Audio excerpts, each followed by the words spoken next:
Okay. So today our topic is conjunction, and here we are studying the first question. He not only plays tennis regularly but also cricket. ये मैंने आपको class में बताया भी था. इसमें क्या एरर है? हाँ सर, वो उसने नॉट ओनली आएगा वर्ब है ना सर, तो सर उसको कंपैरिजन वर्ब से ही होना चाहिए. थर्ड पार्ट में एरर है. Third He part plays में. not only tennis regularly but also cricket. हाँ, that's good. First part में एरर है. क्या होना चाहिए? He plays not only plays. he के बाद plays आएगा.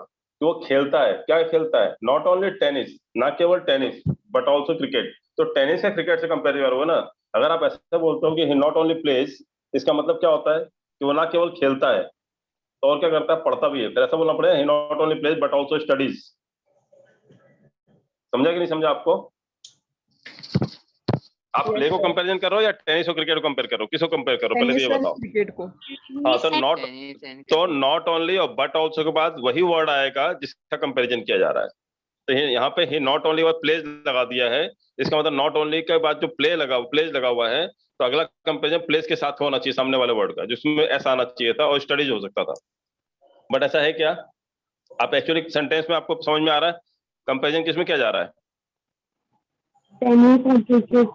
टेनिस और क्रिकेट में. तो बट ऑल्सो के बाद तो क्रिकेट लगा, बिल्कुल सही जगह पे लगा कि बट ऑल्सो के बाद क्रिकेट लगा है. लेकिन क्या नॉट ओनली के बाद टेनिस लगा है? नहीं तो क्या करना पड़े? लेकिन होना क्या चाहिए था? नॉट ओनली के बाद टेनिस लगना चाहिए था.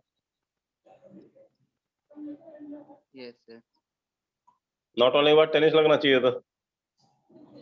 ठीक है, तो यहाँ पे क्या आएगा? प्लेज पहले आएगा. ही प्लेज, वो खेलता है. नॉट ओनली टेनिस, ना केवल टेनिस.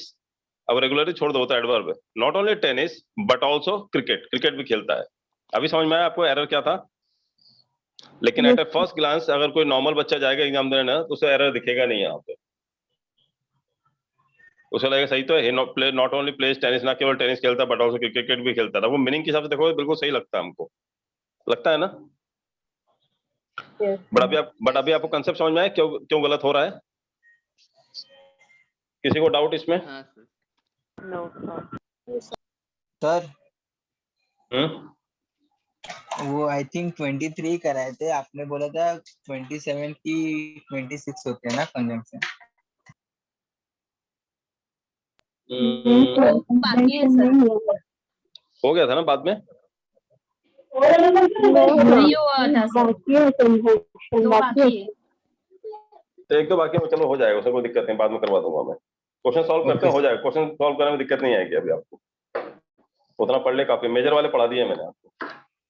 कुछ रह गया होगा तो छोटी रह गया होगा, कुछ मेजर वाले पढ़ा दिए मैंने आपको. ये समझ में आया ना आपको क्या होगा इसमें? कोई डाउट इसमें?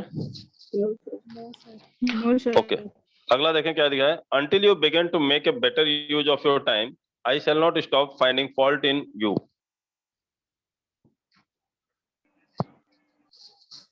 अनलेस आएगा ना. टाइम में sir no error unless sir. किसमें एरर आएगा? फर्स्ट पार्ट में Until क्यों नहीं आएगा? Unless क्यों आएगा? सर हाँ, टाइम की until बात आएगा, हुई है time है तो ना. सर टाइम के लिए until ही होता है. हाँ बराबर है, नो एरर सर. नहीं सर, कोई error अनलेस ना ही सर. आएगा. अनलेस ही आएगा क्यों आएगा लेकिन? क्योंकि बिगिन है ना, वो एक एक्शन है इसलिए. कंडीशन है ना सर, कंडीशन क्या इसलिए कंडीशन है? unless हाँ आएगा. कंडीशन है. Unless you begin to make a better use of your time, मतलब एक कंडीशन दिया गया है. यहाँ पे टाइम की बात हाँ. नहीं की गई है. जैसे ऐसा नहीं बोला वेट हेयर, मतलब इंतजार करो until ही कम, जब तक वो आ नहीं जाता है. तो ऐसा मतलब नहीं दिया है. यहाँ पे क्या टाइम नहीं दिया है, यहाँ पे क्या कंडीशन दिया है कि until you begin to make use of your better time, make better use of your time. मतलब जब तक आप अच्छे से अपना काम का सही मतलब यूज नहीं करोगे. I shall not stop finding fault in you until you begin to make a better use of your time. I shall not stop finding fault in you. तब तक मैं आपसे अंदर गलतियां निकालता रहूंगा, मतलब ऐसा रोकूंगा नहीं अपने आप को. तो ये क्या है? कंडीशन है. तो कंडीशन है तो until होता है कि unless होता है? unless आता है. और until कब आता है? जब टाइम की बात होती है, हाँ सर, है ना? until कब लगता है? टाइम की बात होती है तब. टाइम की बात होती है. थर्ड क्वेश्चन देखें आप यहाँ पे, सर इसमें यहाँ पे फर्स्ट वाला फर्स्ट में पार्ट एरर एरर है। फर्स्ट में एरर है, अनटिल की जगह पे अनलेस आना चाहिए था, यहाँ पे अनलेस आना चाहिए था। समझा आपको? हाँ चलो थर्ड में देखो क्या आएगा। He was prevented to accept the assignment because he was a government employee and such as barred from accepting such assignments.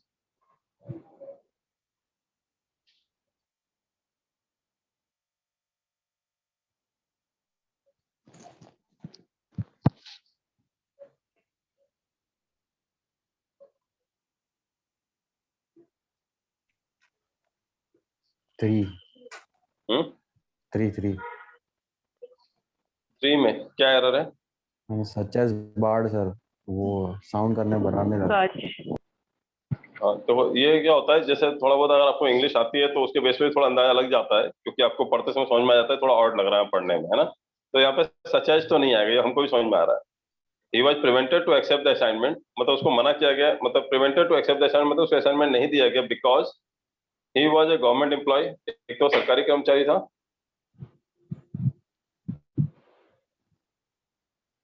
he was a government employee and such as barred from accepting such assignment, तो and hence barred from accepting such assignment होगा ना, and such as क्यों होगा, और इसलिए उसको barred कर दिया। barred मतलब क्या होता है, रोक दिया गया, from accepting such assignment, ऐसा असाइनमेंट देने से उसको रोक दिया गया, मतलब नहीं दिया गया, उसको मना कर दिया गया, उसको बैरियर लगा गया। तो सच एज की जो होता है या एनहेंस होगा, एंड दस या हेंस ऐसा वर्ड आएगा ना वहां पे, सच एज नहीं आएगा। क्या होगा सर? ये जो सच एज लिखा है ना, ये सच एज नहीं आएगा, ये जो लिखा है ना सच एज गलत है कि नहीं बताओ, यहाँ पे जरूरत है क्या सच एज की? यहाँ पे नो सर। क्या आना चाहिए था normally, and hence Baird and दस बेयर्ड, ऐसा आना चाहिए ना, इसलिए मना कर दिया गया। तो एक्सेप्टिंग सच असाइनमेंट होगा कि नहीं होगा? हाँ सर। होगा ना, समझा कि नहीं समझा आपको?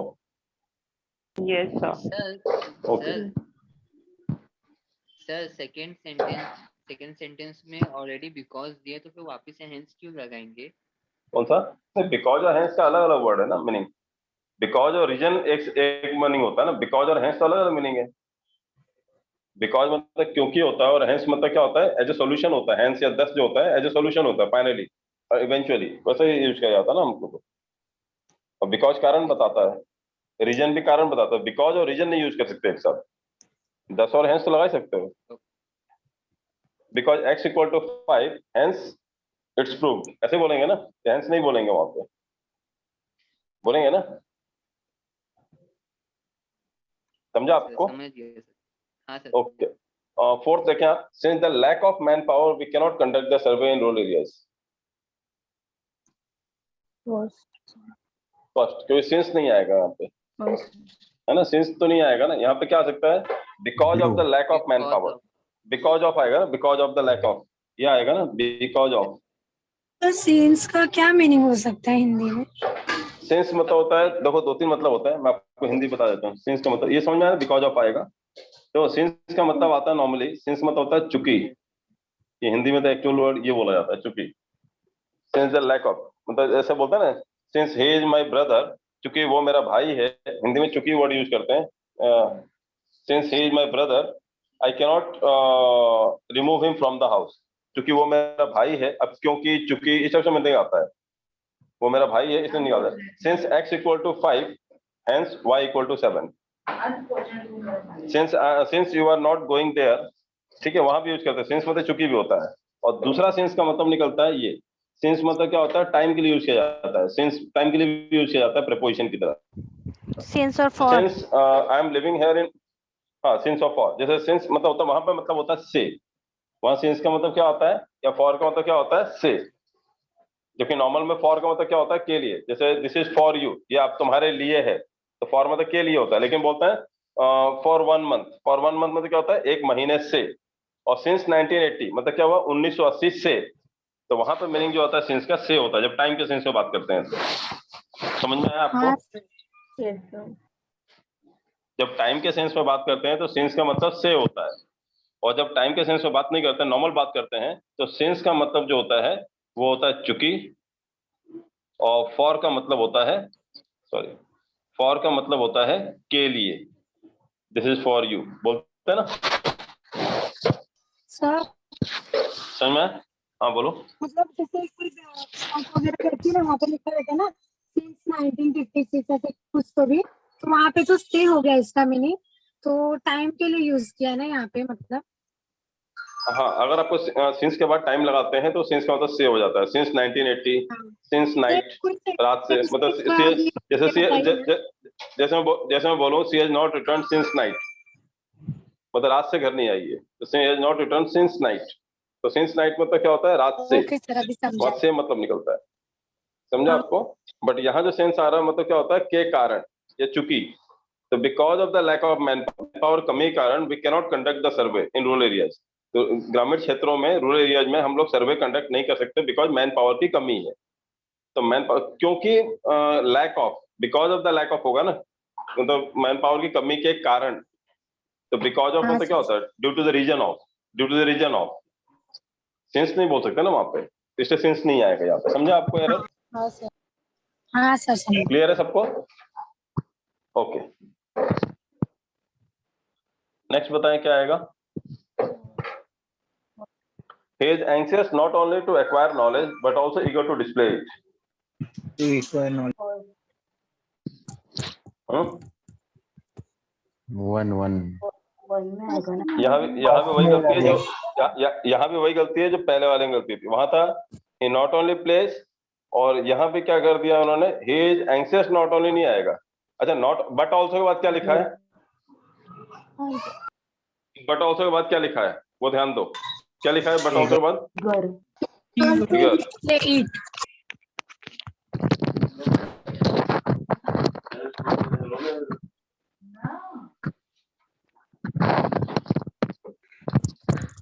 हेलो, तो यहाँ बट ऑल्सो बाद क्या दिया हुआ है? Eager. ईगर, बट ऑल्सो बाद ईगर लगा है, तो नॉट ओनली के बाद क्या आना चाहिए था, टू आना चाहिए था, टू एक्वायर आना चाहिए था। ईगर जैसे ईगर किससे कंपेयर किया जा रहा है? सर आवाज बराबर Knowledge. नॉलेज से कंपेयर कर रहे हैं ईगर को, एक्वायर से कंपेयर कर रहे हैं, सोच के देखो। जैसे वहां पे टेनिस देखो, टेनिस भी पहले मेरे वो सब वो छोड़ दो, पहले मुझे बताओ टेनिस क्या था पहले वाले सेंटेंस में? टेनिस क्या है? एक खेल है, गेम है। क्रिकेट क्या है? गेम है। ओके, ईगर क्या है यहाँ पे? उत्सुकता, इमोशन है। तो ऐसा कौन सा इमोशन है पीछे? एंग्शियस। तो क्या आना चाहिए? He is not only anxious to acquire knowledge but also eager to display it. समझा आपको? तो सेकंड में एरर आएगा ना? अरे फर्स्ट में एरर आएगा मैडम। फर्स्ट में है ना मैम सर? मतलब क्या? ही इज नॉट ओनली के बाद एंग्शियस आएगा, मतलब एंग्शियस को आप पहले नहीं लिखोगे, ये जो एंग्शियस है ना, ये नॉट ओनली के बाद आएगा, यहाँ पे आएगा ये एंग्शियस, यहाँ पे आएगा। He not only, he is not only anxious. Sir anxious और ईगर का कंपैरिजन होगा ना? क्या ना तुम कुछ खाना है? क्या बोल रहे हो? Hello, yes sir. समझ में आया कि नहीं समझ में आया आपको? ईगर मतलब क्या है? मतलब एंग्शियस और ईगर का कंपैरिजन होना चाहिए, ऐसा ना? हाँ, अभी समझा आपको? नॉट ओनली के बाद जो लगा रहता है ना, ईगर के मतलब बट ऑल्सो के बाद भी उसी चीज के कंपैरिजन किया जा सकता है ना। अब नॉट ओनली के बाद, अब सोचो बट ऑल्सो बाद ईगर लगा है, तो नॉट ओनली बाद नॉलेज कंपेयर करोगे, नॉलेज को ईगर से कंपेयर करोगे क्या? नहीं सर। एक्वायर को कंपेयर करोगे क्या ईगर से? नहीं। किससे कंपेयर करोगे? एंग्शियस। एंग्शियस मतलब क्या होता है? चिंता। और ईगर मतलब क्या होता है? उत्सुक। तो चिंता उत्सुक दोनों क्या है? दोनों क्या है? इमोशंस हैं। हाँ। तो दोनों कंपेयरिंग किया सकता है। तो ही इज नॉट ओनली के बाद वही वर्ड आएगा जो बट ऑल्सो के बाद जो कंपेयर किया जा रहा है। Yes sir. तो he is not only anxious, ना केवल वो चिंतित है anxious But to acquire also- knowledge acquire करने के लिए, but also eager to display, बल्कि वो क्या इतना उत्सुक है कि उसको डिस्प्ले भी करना चाहता, दिखाना भी चाहता लोगों को। यस। समझा आपको मीनिंग? हाँ sir. Okay,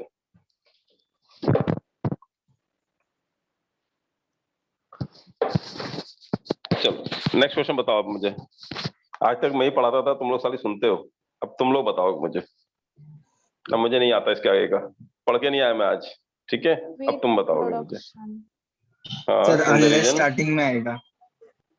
wheat production in the region will fall drastically unless we do nothing to stop climate change.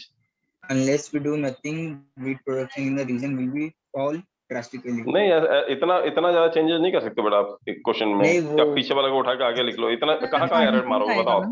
अगर आप कह रहे हो कि तो थर्ड वाले को फर्स्ट उठा में के पहले एरर लाइन होगा पे ना लिख दो, सर। फर्स्ट में एरर होगा तो फिर थर्ड वाले में क्या होगा? थर्ड वाला सही है। थर्ड वाले में एरर है सर। अंटिल आएगा ना सर? सर अंटिल आएगा। अनलेस अरे स्टार्टिंग नहीं, में होगा ना। until तो Unless we टाइम do- के लिए यूज होता है ना सर, तो until किधर आएगा? सर अब मैं unless we बोलता do रहा मैं बोलता something रहा आएगा। हूँ मैं बोलता रहा हूँ 6 के बाद मैं पढ़ के नहीं आया, मेरे को नहीं पता क्या होता है, आप ही बताओगे आज। मैं पढ़ के नहीं आ पाया, सही में नहीं पढ़ पाया मैं, मेरे को याद ही नहीं आंसर क्या है। सर अब वो आप ही बताओगे आप लोग। 2 बार नेगेटिव हुआ है ना, अभी समझ में आया आपको? समथिंग आएगा। अनलेस वी डू नथिंग कैसे आ सकता है बेटा? अनलेस का मतलब ऑलरेडी नेगेटिव वर्ड होता है, मैं बता चुका हूँ इस चीज आपको। तो नथिंग क्यों हाँ, आएगा नथिंग नहीं आएगा। साथ में? ये आगे पीछे क्यों कर रहे हो? उससे क्या फर्क पड़ता है? मैं बोलूंगा wheat production in the region will fall drastically unless we do nothing, unless we do something to stop climate change. या तो समथिंग लिखो, समझा ना आपको? नथिंग तो नहीं आ सकता ना, समथिंग आएगा। और यदि मैं स्टार्टिंग में भी लगा देता हूँ कि unless we do something to stop climate change wheat production in the region will fall drastically, वैसे भी लिख सकते हो। तो किसने बोला अनलेस पहले ही आएगा बाद में ही आ सकता है? भाई आगे पीछे लगाने से क्या फर्क पड़ता है? सेंटेंस का टुकड़ा है ना, या तो बीच वाले पहले आखिरी वाले टुकड़े को पहले लगा दो या पहले वाले टुकड़े को आखिरी में लगा दो, उससे कोई फर्क नहीं पड़ता है। ये कंडीशनल वर्ड है, ये वैसे कंडीशनल वर्ड है। अगर बोलो if I would have been there I would have beaten, जैसे if I had been there I would have beaten him, यदि मैं वहां पे होता तो मैंने उसे पीट दिया होता। या बोलो कि I would have beaten him if I would have been there, यदि मैं वहां होता तो मैंने उसे पीट दिया होता। तो वैसे भी बोल सकते हो ना, इससे क्या फर्क पड़ता है? यदि मैं वहां होता तो मैंने उसे मारा होता, या बोलो मैंने उसे मारा होता यदि मैं वहां पे होता। कोई गलत है क्या इस चीज में? नहीं। तो आगे पीछे से कोई फर्क नहीं पड़ता है, आप इतने ज्यादा चेंजेस नहीं कर सकते हो एरर में। आपको पार्ट्स में देखना एरर है क्या? With production in the region, इसमें कुछ एरर दिख रहा है क्या? With production in the region नहीं। With production in the region will fall drastically गिर जाएगा, इसमें कोई एरर दिख रहा है ग्रामेटिकली? नहीं। कहाँ दिख रहा है एरर? इसमें क्या दिख रहा है? With production in the region will fall drastically, क्या एरर है इसमें? उसमें कोई एरर नहीं है। कोई एरर नहीं है। अनलेस वी डू नथिंग, अब यहाँ पे एरर हो गया, क्योंकि अनलेस का मतलब ये होता है इफ नॉट। अनलेस का मतलब क्या होता है? इफ नॉट, यदि नहीं। तो ऑलरेडी नेगेटिव वर्ड है, तो फिर नथिंग क्यों आएगा साथ में? तो डबल नेगेटिव वर्ड क्या होता है? सुपरफ्लुअस हो जाता है। समझा आपको? 2 नेगेटिव वर्ड एक साथ यूज नहीं कर सकते। मैंने आपको याद करो क्लास में बताया भी था कि मैंने तुझे मना किया था ना वहां मत जाना, ये गलत है सेंटेंस। मैंने तुझे मना किया था ना वहां जाने के लिए, ऐसा बोलना चाहिए। लेकिन हम क्या बोलते हैं? मैं तो कहा था ना उससे बात मत करना, ये गलत है। क्योंकि आप कह रहे हो मैंने तुझे मना किया था ना उससे बात करने के लिए, मैंने तुझे मना किया था उसे बात मत करना, ऐसा बोलते हैं। गलत है ये। क्या बोलना चाहिए? मैंने तुझे मना किया था उससे बात करने के लिए। आप दूसरे वाले को पॉजिटिव ही रखोगे ना। Yes sir. लेकिन आप क्या बोल रहे हो? मैंने तुझे मना किया था ना उसे बात मत करना। तो मना और मत दोनों तो एक ही मतलब होता है, नेगेटिव होता है। 2 नेगेटिव वर्ड एक साथ कैसे यूज कर सकते हो आप? समझा आपको? Yes sir. हाँ, मतलब आप ये बोल रहे हो the gardener prohibited not to pluck the flower, या the gardener prohibited to pluck the flower? To pluck the flower. Not to pluck the flower. अरे not to pluck the flower कैसे हो सकता है बेटा? प्रोहिबिटेड का मतलब ही होता है मना करा। प्रोहिबिटेड है। गार्डनर जो माली था प्रोहिबिटेड, उसने मना किया not to pluck the flower, या the gardener prohibited to pluck the flower? क्या सही है? Prohibited to pluck the flower. हाँ, तो प्रोहिबिटेड लगा दिया, फिर to pluck the flower. Not क्यों लगाओगे फिर प्रोहिबिटेड के बाद? आप तो वही वाली बात कर रहे हो, the principal denied not to go there, the principal denied to go there. चलो मान लो पूरी क्लास वाले। सर वॉइस बहुत ब्रेक हो रही है। वॉइस नहीं आ रही आपकी। नहीं, वो कॉल आ गया था एक बीच में, sorry. I denied to go for picnic होगा या I denied not to go for picnic होगा? I denied to go. अभी समझ में आया आपको? I denied to go for picnic होगा या I denied not to go for picnic आएगा? क्या आएगा? Denied to go for क्यों डिनाइड का मतलब ही हो गया मना कर दिया, फिर नॉट क्यों लगाना फिर उसमें? तो डिनाइड, प्रोहिबिटेड, अनलेस, अनटिल, ये ऑलरेडी सब नेगेटिव वर्ड्स हैं, इनका नेगेटिव क्यों लगाना? लेस्ट, LEST, लेस्ट, लेस्ट के बाद शुड आता है, वहां भी लेस्ट मतलब नेगेटिव वर्ड होता है। तो लेस्ट है, अनलेस है, अनटिल है, डिनाइड है, प्रोहिबिटेड है, जितने भी मतलब रोकने वाले वर्ड हैं, नेगेटिव वाले वर्ड हैं, उनके नेगेटिव नहीं लगाना कभी भी। समझा आपको? क्लियर है? Yes sir. तो यहाँ पे अनलेस वी डू नथिंग नहीं आएगा, अनलेस वी डू, यहाँ पे क्या जाएगा? Something, unless we do something. ठीक है, कोई डाउट किसी को अभी? No sir. समझ में आ रहा सब कुछ? Yes, sir. Okay, next question. मैंने बोला 6 बार पढ़ के नहीं आया, आप ही को बताना है, बताओ। third में wrong है। थर्ड में थर्ड में error है सर। बिफोर और Scarcely had the function started, then it began to rain. Before it's begin to begin when to आएगा rain. ना? When या बिफोर कोई भी लगा सकते हो ना, then की then नहीं आएगा, when या बिफोर कोई भी लगा सकते हो। मैंने आपको बताया था कि यदि, एक मिनट, हाँ मैंने आपको बताया था कि यदि ये स्कैर्सली है या हार्डली है, अगर स्कैर्सली या हार्डली है तो आगे देन नहीं आएगा, वहां पे देन की जगह पे क्या Where आएगा? आएगा? या तो नहीं, देन या बिफोर आएगा, वैन आएगा या बिफोर आएगा। ये बोला था नहीं बोला था मैंने? Yes, sir. तो scarcely had the function started, या बोलो hardly had the function started when it began to rain, या before it began to rain होगा, then नहीं होगा। THN कोई भी हो, कोई भी नहीं होगा then वाला। When या होगा? हमेशा when या before, इन दोनों में से कोई एक होगा, कोई भी लगा दो चलेगा, दोनों सही है। समझा आपको? ये रूल बताया भी है मैंने आपको, बताया ना रूल मैंने आपको? हाँ सर। ओके, चलो अगला वाला बताओ, कहाँ पहुंचे हम लोग? थर्ड में wrong है। थर्ड में रॉन्ग है सर। थर्ड में wrong है। थर्ड में wrong है। Not only the makes homemade cakes, She makes होगा। But also. But अच्छा एक ही बता दो, रुको एक मिनट। इस क्वेश्चन में ना ये थोड़ा सा द जो है ना, एक्चुअली टाइपिंग एरर हो गया, वो सी है वो। Not only she makes homemade cakes, she also sells them. But वो सी है, But also she sells them. अभी समझ में आया वो द नहीं है, वो एस, वो टी की जगह पे एस कर देना, क्योंकि वो टाइपिंग एरर है। वो टी जो लिखा है ना, नॉट ओनली, ये पे टी को हटा दो, टी की जगह एस लगा दो, सी। हाँ अभी सी हो गया। Not only she makes homemade cakes, ना केवल वो घर में केक बनाती है, क्या बोलते हैं, घरगुती केक क्या बोलते हैं हिंदी मराठी में? Homemade cakes, घरगुती केक सर। घर घुती होता है, घर भूती होता है, क्या होता है बाबा? घरगुती। घुती, घरगुती। अच्छा घर वाला ही घ आता है क्या? घर गुती, अच्छा घर गुती केक्स। ओके ओके, तो she not only she makes homemade cakes, she also sells them, बल्कि वो बेचती भी है। But also she sells them. No error. But No, no. also error, sir. She not only makes homemade cakes but also sells them आएगा। She क्यों आएगा? But या हाँ, नॉट But ओनली के बाद बट या बट आल्सो ना compulsory है, सी नहीं आएगा, बल्कि यहाँ पे क्या आएगा? बट But आएगा। also. but आएगा। बट या फिर बट आल्सो, दोनों चलता है। Not only she makes homemade cakes but also sells them, she नहीं आएगा वहां पे। Okay. समझा कि नहीं समझा आपको? समझा सर। हाँ सर। किसी को डाउट? बट क्यों लगाया ऐसे नहीं मैंने? आएगा क्या? Not only makes homemade cake but also sells them. She not only makes homemade cakes but also sells them. नहीं, दो जगह एरर नहीं निकाल सकते ना बेटा। नॉट ओनली सी मेक्स तो चल जाएगा ना, गलत थोड़ी है। नॉट ओनली क्या होता है? एडवर्ब शुरू हो सकता है ना सेंटेंस, तो गलत क्यों हो भाई? देखो अननेसेसरी गलत नहीं करना हमको। हमको ये देखना, ये नहीं मतलब है कि इसको और कैसे लिख सकते हैं, हमें मतलब टाइप ऑफ नहीं लिखना है। एक ही चीज को 10 तरीके से बोला सकते हो। आप मूवी देख के आओ, 100 लोग को मूवी दिखाओ, 100 लोग अपनी कहानी बताएंगे, 100 लोग की सारे वर्ड सेम रहेंगे क्या? No sir. नहीं रहेगा, है ना। बट ऐसा नहीं कि वो गलत बोल रहे हैं ना, उनका सेंस तो वही आएगा ना। तो हम लोग को वो मतलब नहीं होता है कि भाई आपने क्या बोला, हमें एरर फाइंड आउट करना है। एरर किसी एक ही पार्ट में होगा, दो पार्ट में एरर नहीं हो Okay, सकता है। Yes. Getting it? सर कभी भी 2 पार्ट में एरर नहीं रहेगा।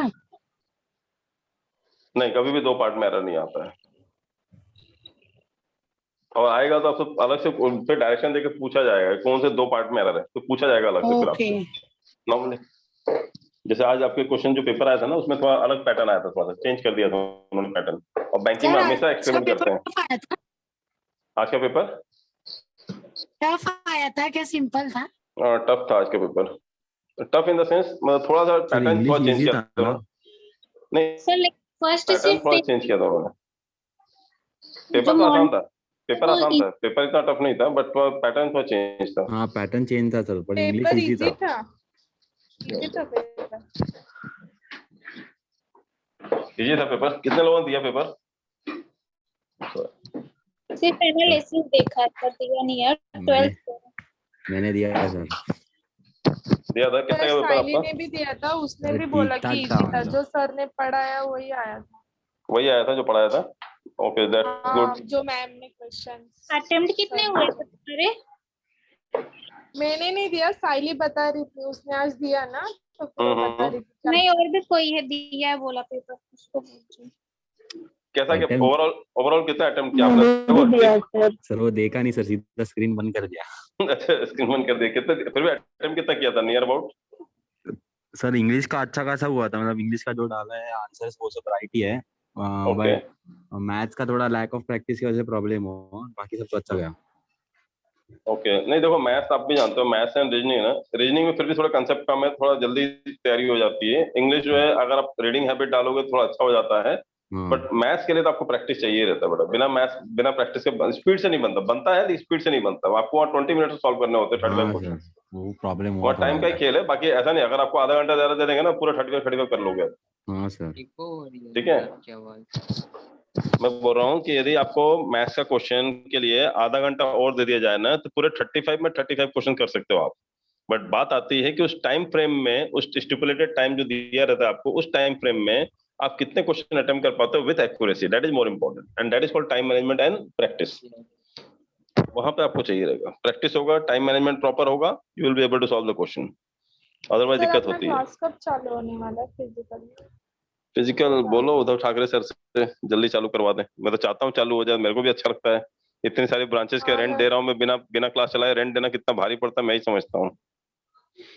आप ये मत समझो कि ओनर्स को फर्क नहीं पड़ता, बहुत फर्क पड़ता है हम लोगों को। क्लास चला नहीं रहे फिर भी किराया दे रहे हैं, और आजकल तो हाफ भी किराया बोलते हैं, हो गया सर 1.5 साल हो गया, अब हम नहीं दे सकते, गवर्नमेंट हमें थोड़ी कुछ दे रही है। Getting it? वो now they are charging full rent without running the classes. कितना भारी पड़ रहा है हमको। But we are bound not to open the classes. दुकानें 4 बजे बंद करें, क्लासेस तो दूर की बात है, दुकानें 4 बजे बंद कर देते हैं, क्या कर सकते हो?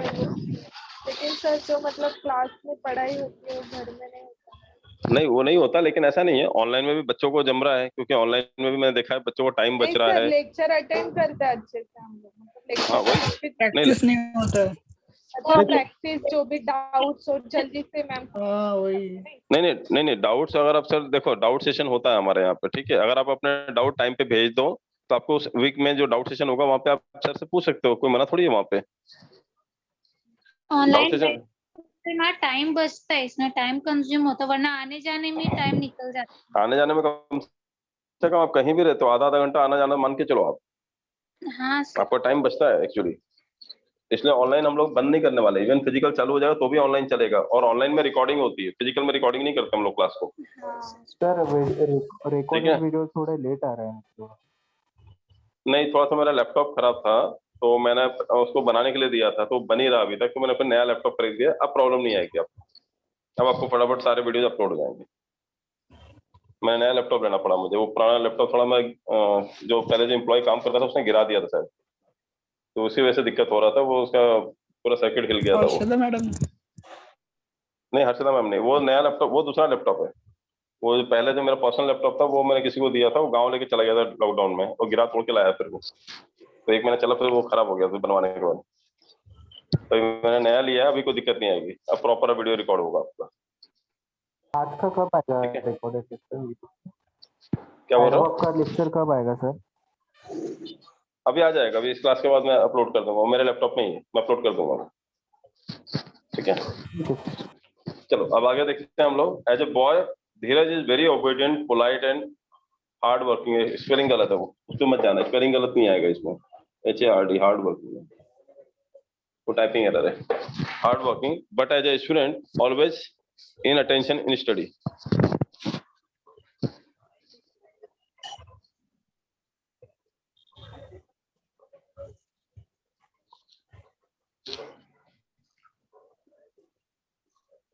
ऑलवेज इन हाँ सर थर्ड वाला में प्रॉब्लम थर्ड वाला sir. Always as a boy Dheeraj is very obedient polite and hard working but as a student, देखो as a boy ठीक है but as a student वहां तक भी ठीक है। इनअटेंटिव है ना sir. He is always inattentive. हाँ वो इनअटेंटिव आएगा, इनअटेंटिव नहीं आ सकता। but as a student he is always in attention in study। in attention नहीं होगा वहां पे, pays वहां पे क्या हो? attention, he always pays attention in studies. As a boy Dheeraj is very obedient polite and hard working but as a student he is always inattentive in studies।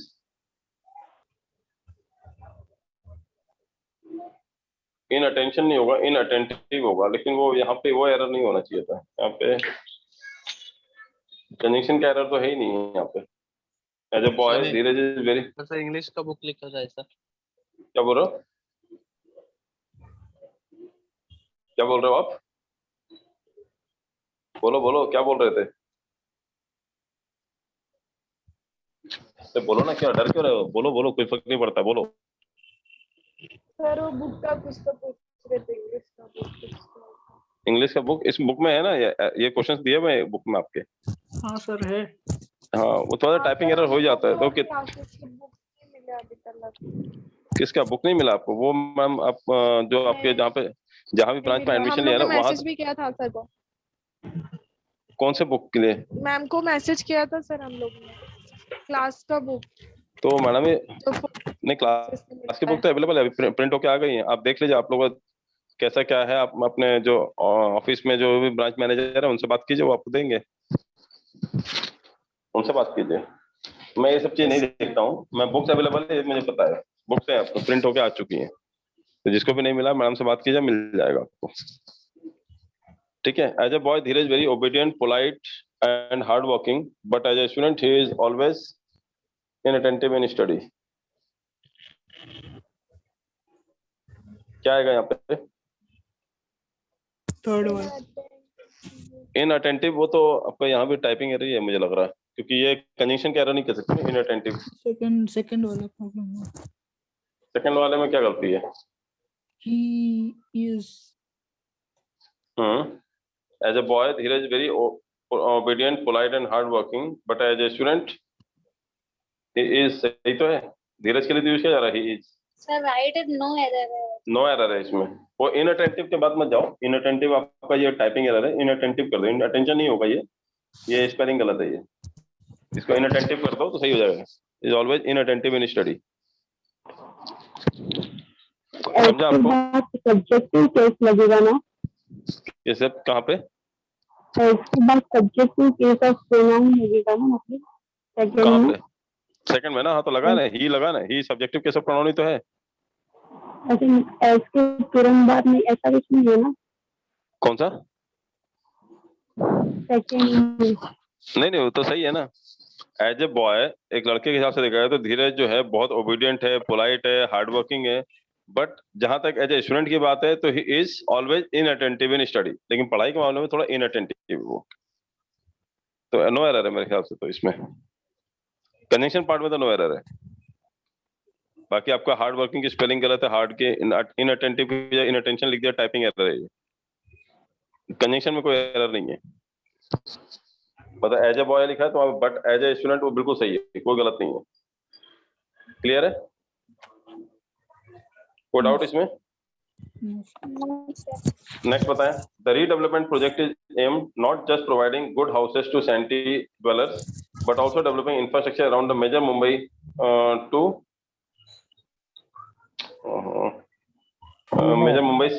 Major Mumbai cities होगा मेरे ख्याल से। वो पता नहीं क्या लिख दिया, कौन सी स्पेलिंग लिख दी भगवान जाने। सर सेकंड में प्रॉब्लम सेकंड में होगा। ये सेकंड टू में सर मेजर मुंबई सिटीज होगा ये तो टाइपिंग एरर है, छोड़ दो। हाँ अब बताओ एरर कहाँ है? Not प्रोजेक्ट only थर्ड में नॉट है जस्ट सर, थर्ड is में। not just providing good houses to shanty dwellers. Senti मालूम है क्या होता है? सैंटी dwellers मतलब क्या होता है? झुग्गी बस्ती वाले। सैंटी मतलब मालूम है क्या होता है? झुग्गी। झुग्गी जानते हो ना क्या बोलते हैं यहाँ पे? चौल, चौल या झुग्गी जो भी होता है, दैट इज कॉल्ड सैंटी। जहाँ पे आप वो नहीं बना सकते हो। चौल बोलते सर। हाँ सैंटी हाँ। को चौल बोलते हैं। हाँ चौल या झुग्गी बस्ती जो होते हैं, झुग्गी होते हैं मतलब जहाँ पे क्या बोलते हैं, अस्लम एरिया में जो घर बनते हैं ना, they are all shanties, they are all called shanties. SHANTIES, shanties मतलब बहुत सारे, और सेंटी मतलब एक झुग्गी की बात करते हैं। ठीक है, सेंटी मतलब झुग्गी बस्ती या चौल या जो भी कह लो आप उसको, एक सेंटीज कहलाता है। जहाँ पे ऊपर कंक्रीट रूफ नहीं होता है, छत जो होती है कंक्रीट की नहीं होती है, that is termed as what? Shanty. जहाँ पे ऊपर प्लास्टिक लगा हो या आप कवेलू लगे हो, कुछ लगे हो, दैट इज कॉल्ड सेंटी। जो घर होता है ऊपर क्या होता है? सीलिंग होती है। समझ में आया आपको? हाँ सर। तो द रीडेवलपमेंट प्रोजेक्ट सेकंड में एरर है ना सर? बताइए ना। नॉट के बाद हमें सब बच जाएगा ना। सेंटी का मतलब होता है झुग्गी, जानते हो झुग्गी? जहाँ पे मतलब ऊपर छत नहीं डली रहती है कंक्रीट की, उसे सेंटी कहते हैं। या हाँ पतरा रहता है, वो सब रहता है, वो सब सेंटी कहलाता है। झोपड़ी बोल सकते हैं ना उसको। हाँ हाँ झोपड़ी, लेकिन बेटा झोपड़ी जो होता है, हाँ झोपड़ी कह सकते हो, बट झुग्गी और झोपड़ी एक ही बात है ना, वो ज्यादा डिफरेंस नहीं है।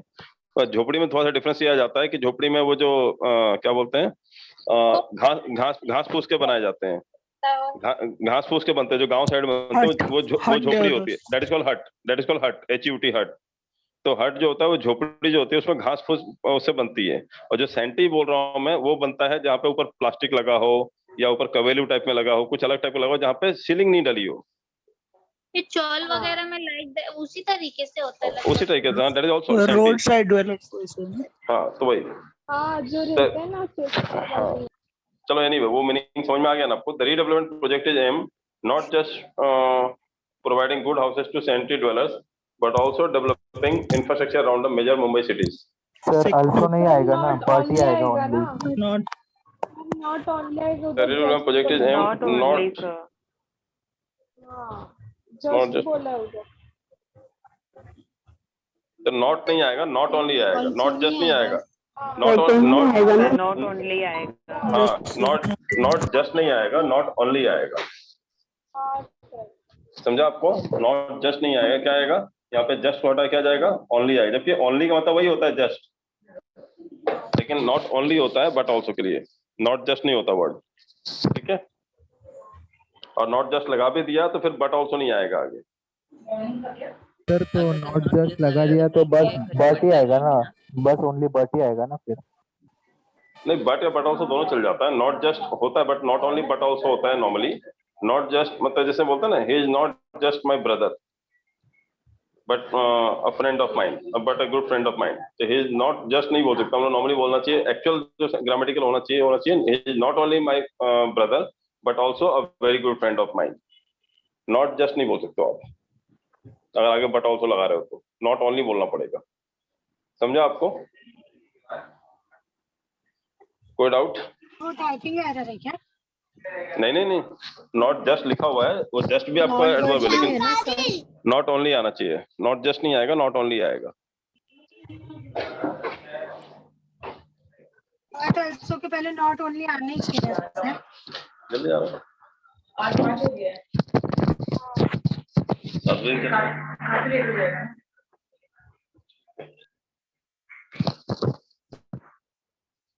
ठीक है, नेक्स्ट देखें। सर हाँ बोलो। जस्ट नहीं होता तो ऑल्सो में आता ना एरर। क्या बोल रहे हो? सर जस्ट नहीं होता तो नॉट, एक आपने और एक बताया था ना नॉट नहीं, नॉट ओनली के साथ बट ऑल्सो आता है, तो नॉट ओनली आएगा ही ना, सेकंड में एरर है।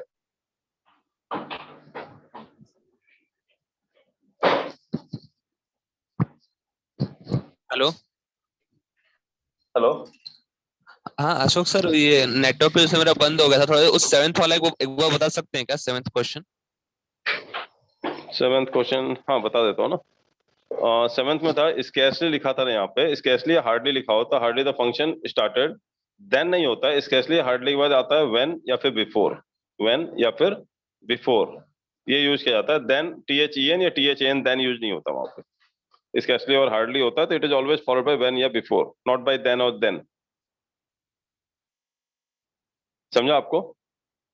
यदि सेंटेंस आपका स्कैर्सली या हार्डली शुरू होता है तो आगे आपका THAN या THEN नहीं लगाते हैं, बल्कि THAN और THEN एरर होता है, उसके जगह पे आना चाहिए आपका WHEN व्हेन या BEFORE before.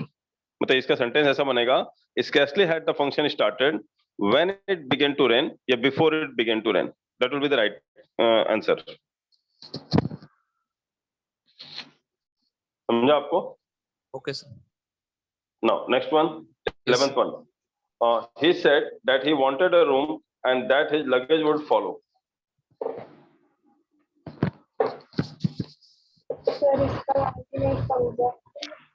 He said that he wanted a room and that his luggage would follow. And his luggage And would that- follow आएगा, that नहीं प्रॉब्लम आएगा। है। That नहीं आएगा। यहाँ पे that unnecessary डाला, कुछ नहीं है that का। He said that he wanted a room and his luggage would follow, यही आएगा ना, that क्या जो होता है बीच में, ठीक है? वहाँ पे and कंजंक्शन काफी है, दो कंजंक्शन लगाने का मतलब ही नहीं, and भी लगा रहे हो, that भी लगा रहे हो, and ऑलरेडी कंजंक्शन है ना, तो with that की जरूरत ही नहीं है वहाँ पे। He said that, उसने कहा कि he wanted a room, उसको रूम चाहिए, and his luggage would follow, और उसका लगेज साथ में आएगा, ठीक है? Yes.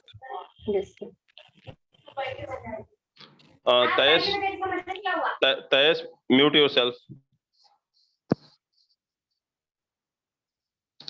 ओके, नेक्स्ट देखें हम लोग, ये समझा आपको? हाँ सर। 12 बताएं। The novel has neither an interesting plot nor any interesting character. No error. No error. No error, sir. No error. Not. No error. The novel is neither के बाद क्या आता है? Nor आता है। Nor. Novel has neither an interesting plot nor any interesting character. ठीक है, कोई डाउट इसमें? No error आएगा ना सर? हाँ, नो एरर है, ठीक है। नेक्स्ट बताएं 12th का। The reason for my prolonged absence from the class was because I was ill. Because नहीं Because नहीं आएगा, then That आएगा। आएगा, नहीं that आएगा आएगा। सर। बिकॉज नहीं आएगा, ये तो आराम से समझ में आ गया, वो क्या आएगा यहाँ पे? Then दैट आएगा, दैट आएगा। कोई रीजन लगा है ना, तो रीजन के बाद कभी भी बिकॉज नहीं आता है, क्योंकि रीजन और बिकॉज का एक ही मतलब होता है, कारण। तो दोनों एक साथ लाएंगे तो रीजन के बाद बिकॉज नहीं आता, रीजन के बाद is always followed by, the reason is always followed by that. ये पढ़ा चुका हूँ ऑलरेडी आपको मैं रूल में। सर बिकॉज Yes, के sir. जगह दैट लगेगा ना? हाँ, बिकॉज के जगह पे दैट आएगा। The reason for my prolong absence from the class was that I was ill. Hindi बताओ क्या होगा? मेरे एब्सेंट होने का कारण ये है क्योंकि मैं बीमार था, या मेरे एब्सेंट होने का कारण ये है कि मैं बीमार था? क्योंकि मैं बीमार था। नहीं, ये बीमार था। ज्यादातर लोग जो क्योंकि मैं बीमार था बोलते हो, गलत है। क्या होना चाहिए? मेरे एब्सेंट होने का कारण ये है कि मैं बीमार था। क्योंकि मैं बीमार था गलत है, लेकिन ज्यादातर बोलचाल में लोग क्योंकि बोल देते हैं, तो वही वहां पे लिखा हुआ है। The reason for my prolong absence from the class was because I was ill. मेरा मतलब इतने लंबे जो एब्सेंस हुआ था, मैं क्लास में एब्सेंट था, उसका कारण ये था क्योंकि मैं बीमार था। जबकि होना क्या चाहिए था? मेरे मतलब इतने प्रोलॉन्ग एब्सेंस का, इतना लंबा चौड़ा जो मैंने छुट्टी मारी थी क्लास से, उसका कारण ये था कि मैं बीमार था। दैट आना चाहिए। दैट मतलब की होता है, बिकॉज मतलब क्यों की होता है। तो आपका आंसर जो होना चाहिए की होना चाहिए, ना क्यों की होना चाहिए। बिकॉज रीजन का मतलब होता है कारण, और बिकॉज का मतलब भी होता है कारण। तो दो कारण एक साथ नहीं बोल सकते ना आप। कारण है की बोलना चाहिए ना, कारण है क्योंकि थोड़ी बोलोगे। समझा आपको? Sir Yes, sir. हाँ बोलो, कोई डाउट? सर 12th वाला एक बार फिर बताइए ना। कौन सा? 12th वाला। द नॉवल है, वो तो बहुत सिंपल था ना। ये नीदर लिखा है, नीदर के बाद क्या आना चाहिए था? नॉर आना चाहिए था। तो बाकी सब सही लगा हुआ है, तो नो एरर है उसके अंदर, कुछ भी गलत नहीं है, नो एरर है उसका answer. The novel has neither an interesting plot, ना तो इंटरेस्टिंग प्लॉट है उसमें, नॉर एन इंटरेस्टिंग कैरेक्टर, ना उसमें इंटरेस्टिंग कोई कैरेक्टर है। मतलब जो हीरो हीरोइन जो भी है, समझ में आया ना? हाँ सर। सर प्लॉट मतलब क्या होता है? The novel has neither an interesting plot, plot का यहाँ जो सेंस है ना, मतलब कहानी, मतलब प्लॉट का सेंस मतलब the novel has neither an interesting plot, मतलब कोई ऐसा कोई मतलब जैसे बोलता है ना कहानी जो लेख मंच, ऐसा कोई मंच भी अच्छा नहीं है, अनइंटरेस्टिंग कैरेक्टर भी नहीं है, मतलब कैरेक्टर भी इंटरेस्टिंग नहीं है। जैसे बोलते हैं ना कोई नॉवल में डाल दिया कैरेक्टर, जैसे क्या बोलते हैं, जैसे स्पाइडरमैन है, या फिर वो कौन सा नॉवल आपने देखा था अभी, हैरी पॉटर देखा था आपने, ठीक है? तो हैरी पॉटर कैरेक्टर कैसा था? इंटरेस्टिंग कैरेक्टर था ना, कितने सीरीज बन गए उसकी। और कहानी का प्लॉट कैसा था, मतलब स्टोरी कैसी थी, स्टोरी बेस कैसा था? स्टोरी बेस को हम लोग प्लॉट कहते हैं नॉर्मली, स्टोरी बेस कहते हैं ना। तो स्टोरी बेस, बेस मतलब क्या होता है? आधार। प्लॉट मतलब भी क्या होता है? आधार। तो स्टोरी बेस या प्लॉट एक ही सेंस आता है। वो देखो क्या होता है, कई बार ट्रांसलेशन पॉसिबल नहीं होता है, आप भी जानते हो। ट्रांसलेशन पॉसिबल होता है क्या हर चीज का? हेलो हेलो, सर बिकॉज दोनों हेलो लैंग्वेज सर, अलग अलग है। हाँ बोलो बेटा। ये जो सेंटेंस जो आप कर रहे हैं सॉल्व, ये एग्जाम जो इसका कैसा होता है, रीराइट करना पड़ता है सेंटेंस क्या फिर से या? देखो अलग अलग टाइप से आता है ये चीज, लेकिन कंसेप्ट वही रहता है कि आपको एरर ढूंढना आना चाहिए। आपके एग्जाम में क्वेश्चन कैसे भी घुमा के दे सकते हैं, बट आपका कंसेप्ट यही रहेगा कि एरर इसी टाइप से आएंगे आपके, क्योंकि कहानी तो ऐसी लिखी रहेगी ना इंग्लिश में। कुछ भी आपको दिया जाएगा कि बताए 4 सेंटेंस लिखे हैं, चारों में से बताओ कौन सा सेंटेंस एरर है, और आपको ढूंढना पड़ेगा चारों में से कौन सा सेंटेंस है जो इसमें जो सही है। तो 3 को एरर फाइंड आउट करना पड़ेगा, फिर एक चौथे वाले को बताओगे इसमें एक भी एरर नहीं, नो एरर है। ऐसा आता है आजकल, पहले ऐसा आता था जो लिखा ना 2012, 13, 14 में, तो पहले ऐसा आता था, लेकिन अभी ऐसा नहीं आता है। अभी क्या करते हैं 12, 13, 14, 15 चारों मिला के एक साथ दे देते हैं, एक क्वेश्चन हो गया आपका। अब पहले वाले में गलत, दूसरे वाले में गलत, तीसरे वाले में गलत, और एक आपको जो चौथा या तीसरा नंबर का जो क्वेश्चन होगा वो सही दे देंगे, उसमें एरर होगा नो एरर। तो आपको फायदा पता करना है चारों में से कि कौन सा वाला नो एरर वाला है। तो उसमें पूरा पैरा दे देते लेकिन अलग अलग हाँ, लाइन तो अलग अलग रहेगा ना, वो इंग्लिश थोड़ी चेंज कर पाएंगे।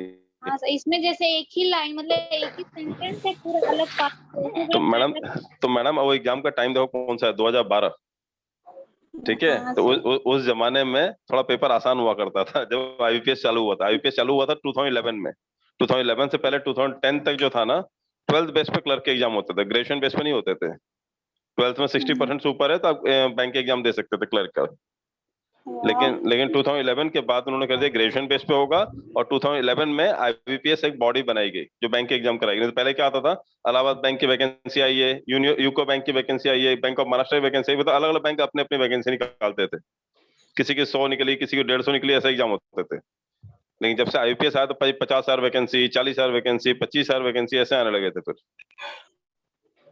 तो शुरू में थोड़ा उन्होंने एक्सपेरिमेंट किया था, आसान था। और पहले जो है ना फिजिकल पेपर आता था, पहले फिजिकल पेपर आता था। 2014 से ऑनलाइन पेपर चालू हुआ है ये। 2014 से पहले ना 2011, 12, 13 तक मुझे लग रहा है, 13 या 14 तक मुझे लग रहा है फिजिकल पेपर चलता था। आपको वहाँ पेपर मिलता था, बुकलेट मिलती थी, फाड़ करके सील तोड़ करके और उसमें साइन मार के आना पड़ता था। ऑनलाइन नहीं था पेपर तब। बोर्ड एग्जाम जैसा। हाँ वैसा था। अच्छा। तो मैं तब से पढ़ा रहा हूँ, मतलब मैं तो 2003 से 2001 से पढ़ा रहा हूँ मैं। तो मैंने तो वो भी जमाना देखा है जहाँ पे मतलब जो पेपर लगभग वैसे ही रहते थे, लेकिन अलग अलग बैंक के एग्जाम होते थे। ये नाबार्ड बैंक आया है तो आरबीआई बैंक आया है, तो अलग सर एग्जाम उस होते टाइम थे। के पेपर इजी कोई थे ना अभी के एग्जाम इजी? देखो उस टाइम पे पेपर आसान थे, मैं मना नहीं कर रहा हूँ कि आसान नहीं थे, क्योंकि उस समय क्या होता था मैथ्स में जो बात की जाए ना, तो मैथ्स में सिंप्लीफिकेशन से ही मतलब उनके मतलब सब 40 क्वेश्चन आते थे। पहले 35 नहीं आते थे, 40 आते थे। मत वैसा ठीक है दुख हो रहे, मत बोलो। ठीक है 40 क्वेश्चन आते थे, और वो 40 क्वेश्चन जो होते थे उसमें कंप्यूटर पे आपका पेपर होता था पहले, मालूम आपको? एक कंप्यूटर भी सब्जेक्ट होता था पहले, अभी हटा दिया गया उसको। कंप्यूटर मतलब 40 मार्क्स का मैथ्स, 40 मार्क्स का रीजनिंग, 40 मार्क्स का कंप्यूटर, 40 मार्क्स का, इनमें 200 तो मार्क्स है का ना होता था। सर मैं उसका कंप्यूटर का पेपर किसमें किसमें मेंस एग्जाम में। कहाँ पे? आरआरबी में है? नहीं आरआरबी में नहीं। किसमें? नहीं बैंक के एग्जाम में है ना सर, नहीं वो नहीं देते नहीं आता, हैं। नहीं आता, एक भी क्वेश्चन नहीं आता, मत पढ़ना। पहले हम लोग कंप्यूटर बुक देते थे, अब देना ही बंद कर दिया हमने। आता ही नहीं एक भी क्वेश्चन। पहले कंप्यूटर अलग से 40 मार्क्स का आता था, बाद में फिर उन्होंने क्या कर दिया, रीजनिंग के साथ कंप्यूटर जोड़ दिया, 4-5-10 क्वेश्चन देने लगे, बाद में उन्होंने हटा ही दिया। जैसे रेलवे में था ना, रेलवे में पहले इंग्लिश के 20 क्वेश्चन आते थे, फिर इंग्लिश के 10 क्वेश्चन आने लगे, फिर इंग्लिश के 5 क्वेश्चन आते थे। अब रेलवे से इंग्लिश का पेपर ही हटा दिया उन्होंने, आता ही नहीं इंग्लिश में। Okay sir. ठीक है, नहीं मैंने पढ़ा था, उसमें तो दिया हुआ था रीजनिंग नहीं नहीं नहीं, वो सब चीजों कंप्यूटर। पर मत जाओ। नहीं, कंप्यूटर क्वेश्चन एक भी नहीं आता, उसकी टेंशन मत लो, गारंटी मैं देता हूँ आपको, नहीं आएगा। Okay sir. है ना, नहीं पढ़ फालतू चीजें नहीं पढ़ने का जो एग्जाम में आता ही नहीं है। ठीक है, तो मतलब सी हमारे फोकस क्लास होना 20 इयर्स हो गए हैं, तो we know the knack of it, कि मतलब क्या आता है क्या नहीं आता है, कब आएगा कैसा आएगा क्या आएगा। हमने सारे चेंजेस देखे हैं, ट्रेंड देखे हैं। जब से आईपीएस आया वो हर साल एक्सपेरिमेंट करता है, तो आपका पेपर पैटर्न बदलता रहता है हर बार, लेकिन जो कोर कंसेप्ट है जो हम लोग पढ़ाते हैं ना, वो नहीं बदलता, वो वही आएगा एग्जाम में आपके। बस खाली आपको क्या करना पड़ेगा, एग्जाम देने से पहले डायरेक्शन पढ़ के जाना और उसके बाद एग्जाम देने का। मतलब कोई भी क्वेश्चन सॉल्व करने से पहले डायरेक्शन जरूर पढ़ लेना, कहना क्या चाहता है, करना क्या है इसमें। समझा आपको? Yes sir. कंसेप्ट चेंज नहीं होगा, बस डायरेक्शन पढ़ के करना है। तो ऐसा मत रट के जाना घर में तो ये क्वेश्चन ऐसे देखा था मैंने, तो हो सकता है घर में आपने पढ़ा तो उसने पूछा होगा कि इसमें से करेक्ट सेंटेंस बताओ, और वहां पूछ देगा कि इसमें से एरर वाला सेंटेंस बताओ, तो क्या कर लोगे आप? तो डायरेक्शन पढ़ के उसके बाद सोल्व करना है क्वेश्चन कभी भी। ठीक है, चलो नेक्स्ट क्वेश्चन देखते हैं। एवरी ईयर दिस आईटी, यहीं पे था ना, every year this IT company conduct training programmes for employees so they learn new skills. That they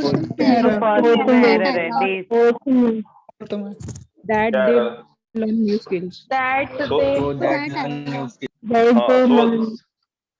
So every year this IT company conducts training programs for employees so that they learn new skills. अब ये that error कहाँ पे मानेंगे मैं, third में या fourth में? ये बड़ा दिक्कत वाला काम है, कहाँ पे एरर मानूंगा? फोर्थ में, थर्ड में क्यों नहीं? so that तो आना चाहिए था ना, क्योंकि थर्ड तक पढ़ रहे थे तब ओके था, फोर्थ में पढ़े तब हाँ अभी समझा ना? आएगा ना सर, दे डाला है ना उन्होंने। हाँ नहीं दे डाला तो so they learn new skills so that, तो so that they learn new skills, दे तो आएगा ही, बल्कि दे के पहले दैट आएगा, वो छूट गया है। तो हमें कैसे मालूम पड़ेगा दैट सो के बाद लगाना? तो थर्ड के बाद भी, थर्ड में तो लगा सकते हैं ना, फोर्थ में क्यों एरर हम टिक मारेंगे? थर्ड तक क्योंकि वो सेकंड पूरा कंप्लीट किया ना 100 तक, तब नेक्स्ट में उसको आगे लिखना चाहिए था, इसलिए। नहीं, गलती हमेशा बाद वाले की मानी जाती है, जिसमें पहले एफआईआर कराई जाती है ना उसकी गलती नहीं मानी जाती है, जिसमें बाद में गलती हमेशा बाद वाले की मानी जाती है। तो यहाँ पे वही चक्कर है। सर इधर ऐसा भी आएगा ना, so they can learn new skill. so that they can learn new skill, वो तो कुछ भी बना दो, चेंजेस कुछ भी, so that they learn new skill वो भी चला है ना, गलत नहीं है, कैन नहीं लगाओ तो भी चलता है। लेकिन एक चीज देखो आप यहाँ पे कि every year this IT company, यहाँ तक कुछ एरर था नहीं। Every year this IT company conduct training programs, यहाँ तक कुछ एरर था नहीं। Every year this IT company conduct training program for employees so, यहाँ तक कुछ एरर था नहीं। जब आगे जोड़ा मैंने दे लर्न न्यू स्किल, यहाँ एरर हो गया कि यहाँ पे दैट लाया मैंने इसे जोड़ दिया आपने, तो जो चौथा वाला आया है उसको दैट लेके आना चाहिए था ना, गलती इसकी है, थर्ड वाले क्या गलती है? समझा कि नहीं समझा आपको? भाई अगर मैं ट्रेन चला रहा हूँ तो डब्बों को जोड़ना है, तो जो डब्बा आएगा वो अपने वायर लेके आएगा या मैं इंजन के पीछे वायर लटका के घूमूं? सर डब्बा आएगा, वो डब्बा आएगा, अपना लेके आना चाहिए ना, अपना सब सामान लेके आना चाहिए ना। ये दैट लिए बिना पहुंच गया चौथा वाला जोड़ने के लिए सोच से कि मैं आ गया, तो एरर हो गया इसमें फिर। समझा ना? यहाँ गलती किसकी हुई सर? तो बात वाली गलती मैंने यहाँ पे गलती है, यहाँ पे दैट आएगा, समझा आपको? सर तो तीसरे वाले में गलती है या चौथे वाले में? चौथे वाले में। यहाँ सो के बाद इसमें क्या गलती? सो तक तो सही है ना, सो तक क्या गलती है इसमें? और एम्प्लॉइज सो, वहां तक गलती है ही नहीं। गलती किसकी हुई? जब चौथा वाला आया तो इसको दैट लेके आना चाहिए था ना साथ में, दे के पहले।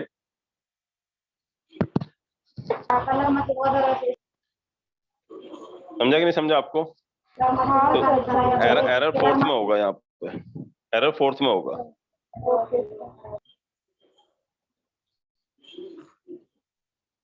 नेक्स्ट क्वेश्चन बताएं,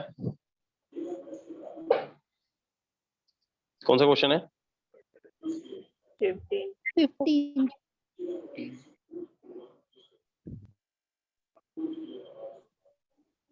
15 बताएं क्या आएगा?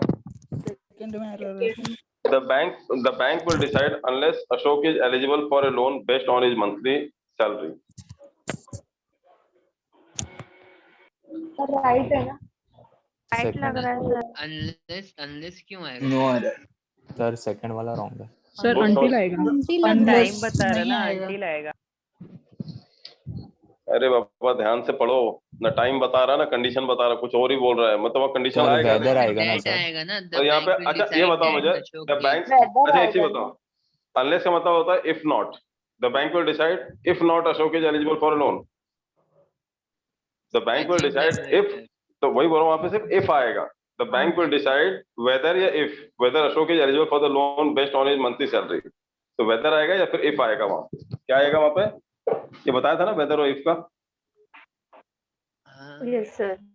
वेदर और इफ का बताया था। यहाँ पे क्या है, मैंने बताया था वेदर की स्पेलिंग कौन सी होगी, WEATHER नहीं होगा मौसम वाला, क्या होगा WHETHER, whether Ashok is eligible for the loan और नॉट, या फिर वेदर के बाद इफ भी लगा सकते, दोनों का एक ही मतलब है, या तो वेदर लगाओ या इफ लगाओ, बट वेदर की स्पेलिंग WEATHER नहीं होगा। WEATHER वेदर क्या होता है, मौसम, ये मौसम वाला होता है, तो ये नहीं आएगा।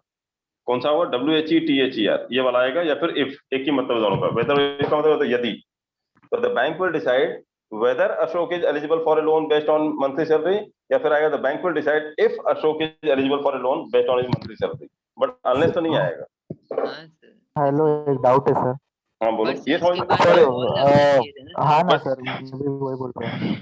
क्या बोल रहा हूँ, वेदर और इसके इसके बाद बाद में सर आगे और और लगना लग चाहिए ना चाहिए ना। सेंटेंस में। हाँ। और नहीं नहीं, वेदर और इफ के बाद और वेदर के बाद नॉर्मली और लगाते हैं, बट इफ के बाद और लगाने की जरूरत नहीं है, इफ लगा दो वहां पे।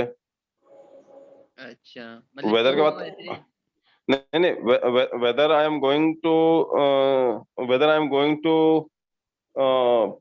टीच यू और नॉट, नॉर्मली क्या होता है और वैसा सेंटेंस में लगाते हैं, बट यहाँ जो सेंटेंस है आगे वो कंडीशन जोड़ ही नहीं रहे, तो यहाँ तो वैसे आएगा ना, the bank will decide weather Ashok is eligible for a loan based on monthly salary और नॉट, हाँ ऐसा आना चाहिए था ना। हाँ सर। हाँ सर। तो या तो और नॉट आगे लगाते, और नहीं भी लगाएंगे तो अगर वहीं खत्म हो गया तो बात खत्म हो गया ना, वेदर लगा नहीं तो इफ लगा दो, हाँ, मतलब द कि bank sir will sense decide. बना रहे तो छोड़ दो ऐसा।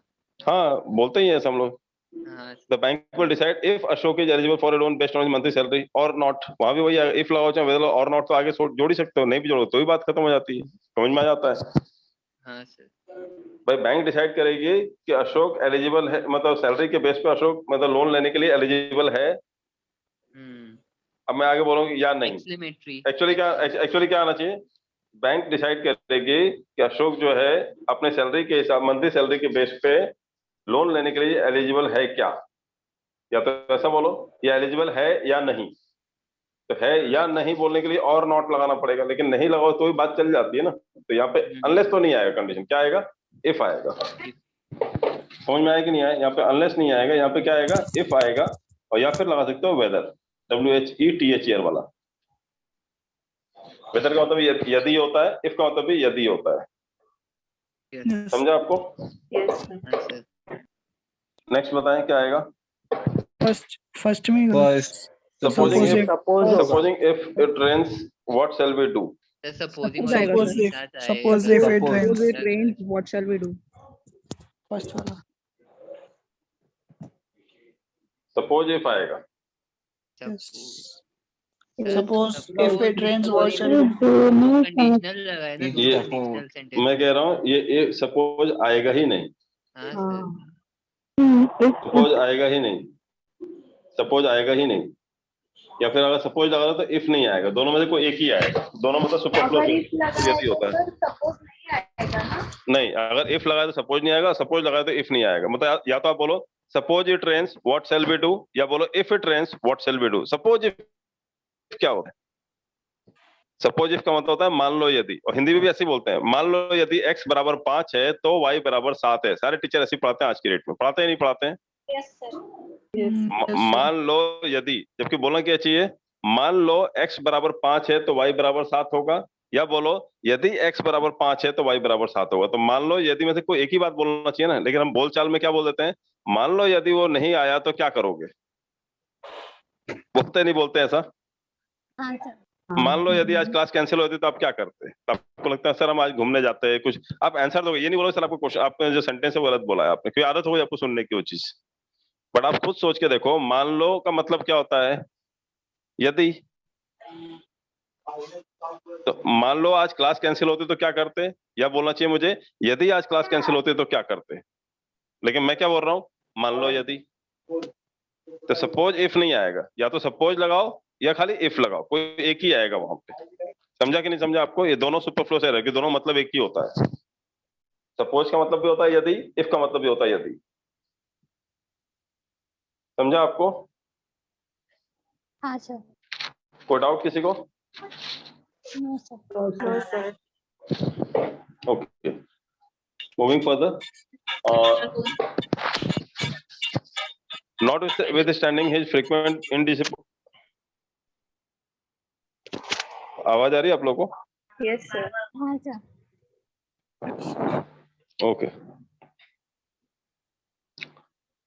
Notwithstanding his frequent indisposition, he has diligently attended every single court hearing.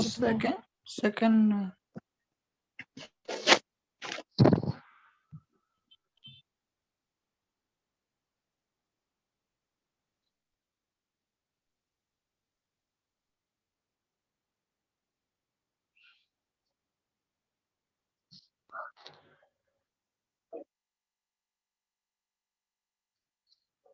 क्या आएगा बताओ?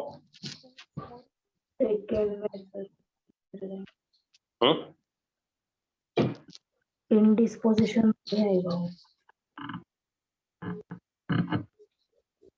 नहीं, उसमें क्या आता है?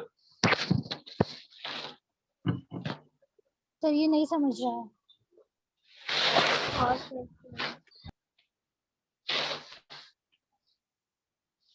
क्या आएगा बताओ? किसी को समझ में आ रहा है? Notwithstanding और indisposition दोनों नेगेटिव वर्ड्स है ना? नहीं, ऐसा कुछ नहीं है। Notwithstanding his frequent, एक सेंटेंस में दो नेगेटिव वर्ड्स नहीं आने। वो दो नेगेटिव वर्ड थोड़ी है, इंडिस्पोजिशन अलग चीज हो गया। सर दैन, दैन इंडिस्पोजिशन तो अलग चीज हो गया ना। क्या आएगा बताओ? Indisposition का मतलब?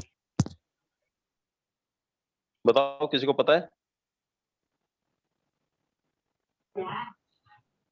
किसी को पता है? Yes class.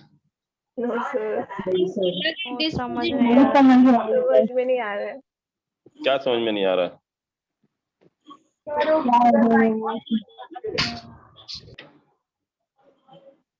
क्या समझ में नहीं आ रहा? वही तो पूछ रहा हूँ मैं। सर मीनिंग ही नहीं समझ में आ रहा है। क्या समझ, किस चीज का मीनिंग समझ में नहीं आ रहा है?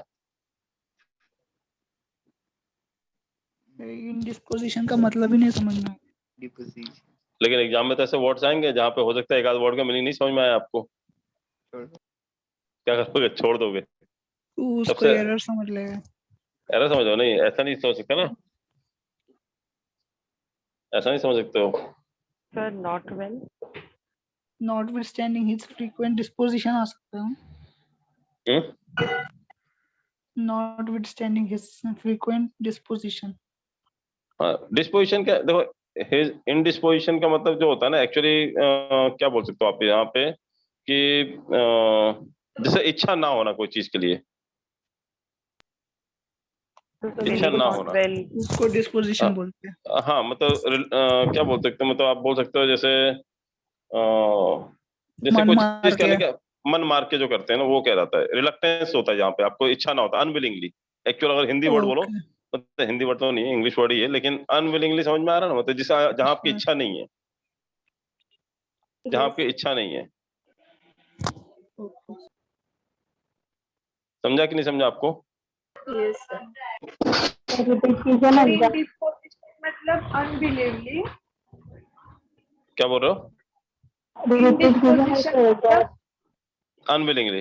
इंडिस्पोजिशन का मतलब होता है अनविलिंगली, मतलब बिना इच्छा के। अनविलिंगली, अनविलिंगली मतलब बिना इच्छा के।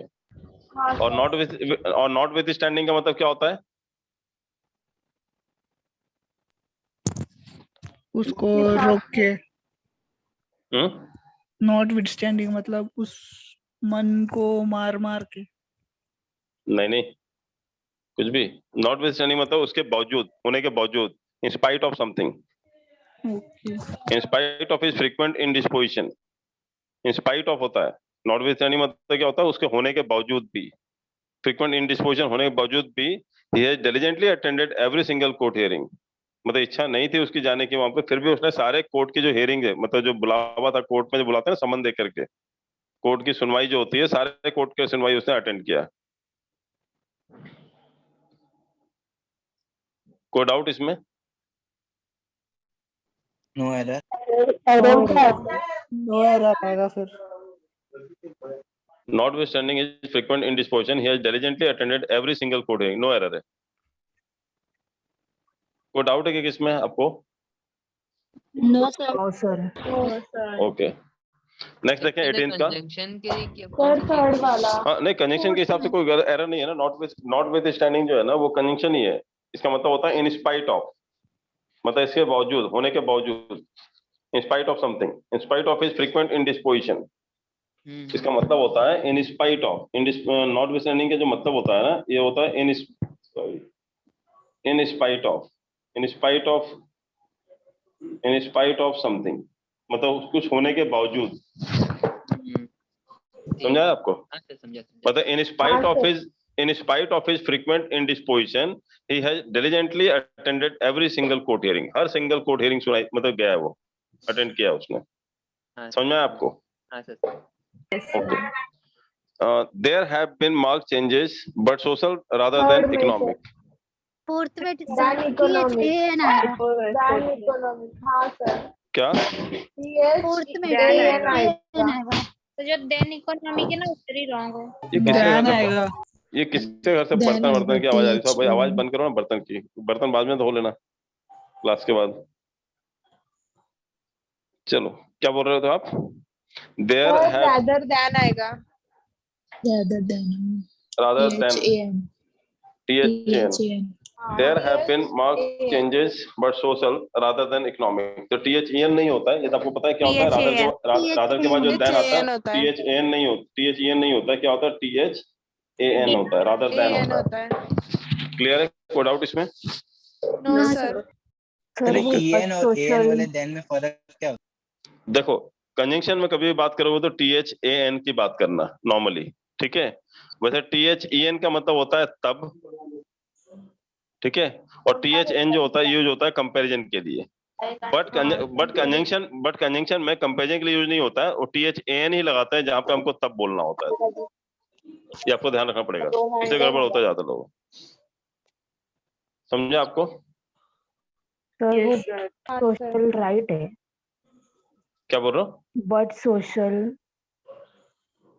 कुछ अलग लग रहा है ना सुनने में। बट नहीं, there have been marked changes, मतलब कुछ चेंजेस हुए हैं, but social rather than economic. मतलब चेंजेस तो हुए हैं, बट कैसे हुए हैं? सोशल हुए हैं, सामाजिक तौर पर चेंजेस हुए हैं, इकोनॉमिक के बजाय। रादर देन इकोनॉमिक होता है इकोनॉमिक के बजाय सामाजिक, मतलब आर्थिक के बजाय सामाजिक चेंजेस हुए हैं। सबने राम राम का नारा लगाना शुरू कर दिया, इकोनॉमिक कंडीशन तो बिगड़ गई है हमारे देश की, ठीक है? तो सोशल चेंजेस हुए हैं but economic change rather than economic changes ना होकर केवल क्या हो गया? सोशल चेंजेस हो गए हमारे अंदर। समझा कि नहीं समझा? अभी आज की कंडीशन ले लो, ये भले ही पूछा गया हो 2011 में, लेकिन आज की कंडीशन क्या है? There have been marked changes हुए हैं हमारे समाज, हुआ है, बट कैसा चेंजेस हुआ है हमारे समाज में? बट सोशल हुआ, सामाजिक तौर पे चेंजेस हुए हैं, रादर देन इकोनॉमिक। आर्थिक स्थिति में मतलब चेंजेस नहीं हुआ हमारा, जो भी चेंज हुआ है सोशल में हुआ है, समाज में हुआ है। Yes sir. समझा आपको? अभी समझ में आ गया होगा, हाँ। है ना? तो मोदी योगी जो है ना सिर्फ यही चेंज कर रहे हैं, सोशल चेंजेस, इकोनॉमिक चेंजेस नहीं कर रहे हैं। हमारे देश की हालत खराब होती जा रही है, और देश की हालत खराब होती जा रही है। क्वेश्चन का पॉलिटिशियन नेक्स्ट बताएं आपको। By the times we reach the classroom the lecture had already begun. By the time, by the, very good. By the times नहीं होता, बाय द टाइम होता है, ये फ्रेज ही गलत है। ये बाय द टाइम होता है, टाइम्स नहीं होता है। बाय द टाइम, टाइम्स नहीं होता, टाइम होगा। By the time we reach the classroom the lecture had already begun. Lecture already शुरू हो चुका था। मुझे एक डाउट है सर, टाइम्स ऑफ इंडिया बोलते हैं ना सर, तो मतलब क्या बोलते हैं? टाइम्स ऑफ इंडिया, तो आप बोले टाइम्स वर्ड ही नहीं होता मतलब? नहीं बाय द टाइम्स मतलब होता, बाय द टाइम्स नहीं होता, कोई अलग अलग नहीं होता। बाय द टाइम मतलब क्या होता है? एक पर्टिकुलर टाइम होगा ना जब पहुंचे हो गया क्लासरूम में, बहुत अलग अलग टाइम है, बताओ, आप बताओ। वन टाइम टाइम है ना, एक पर्टिकुलर टाइम है, तो बाय द टाइम होगा ना, by the time I reach there, ऐसे बोलोगे ना, by the time we reach there, ऐसे बोलोगे ना, टाइम्स तो नहीं बोलोगे यहाँ पे। और times of India, times of India मतलब क्या हो गया कि अलग अलग टाइम पे क्या क्या हुआ है भारत में, कौन सी घटनाएं हुई हैं, वो हो गया टाइम्स ऑफ इंडिया। वो सेंस में नाम रखा, उन्होंने उस सेंस में नाम रखा हुआ है, वैसे वो प्रॉपर नाउन है, उससे कोई लेना देना नहीं है ग्रामर से, बट मैं भी सोच के बता रहा हूँ कि आपको मतलब अगर लिखा भी ऐसा नाम लिखा है, प्रॉपर नाउन भी लिखा है, प्रॉपर नाउन तो आप कुछ भी लिख सकते हो, कोई रूल नहीं है उसका, ठीक है। आप मेरा नाम अशोक की जगह स्पेलिंग जो है ना ASHOK 4 बार ए लगा दो, बोलो मेरा नाम तो ये है बाबा, आपको ऐसे ही बोलना पड़ेगा। मुझे नहीं पता अशोक का नाम बाकी लोगों ने कैसे लिखा था, मेरा तो ऐसे लिखता हूँ मैं। कुछ कर सकता है कोई? नहीं सर, वो प्रॉपर नाउन है ना। मैं अशोक की जगह ASHOK लिखते हैं दुनिया भर में लोग, मैं कर दूं ASHOC लिख दूं मैं, अब फिर बोलो मैं इसको अशोक पढ़ो, क्या कर लोगे? पढ़ना ही पड़ेगा आपको कि मेरा नाम ऐसा है। हाँ सर। समझा कि नहीं समझा? आपको प्रॉपर नाउन में हम कुछ नहीं कर सकते हैं, ठीक है। तो टाइम्स ऑफ इंडिया क्यों मतलब नहीं है, बट उसके पीछे ऐसा नहीं, वो बेवकूफ लोग हैं, उन्होंने भी लॉजिक लगाया। टाइम्स ऑफ इंडिया मतलब क्या हुआ, इंडिया के अलग अलग टाइम पे क्या क्या घटनाएं हुई पूरा बताने के लिए टाइम्स ऑफ इंडिया नाम रख दिया उन्होंने, एज पर माई नॉलेज। बाकी एक श्योर नहीं है कि ऐसा लॉजिक है, मैं एज पर माई लॉजिक कह सकता, एज पर माई नॉलेज भी नहीं कह सकता मैं, this is as per my logic. तो वो मतलब जो टाइटल है वो सुटेबल हो जाता है वहां पे, टाइम्स ऑफ इंडिया। तो झालं की सांगा मला दोघांचं.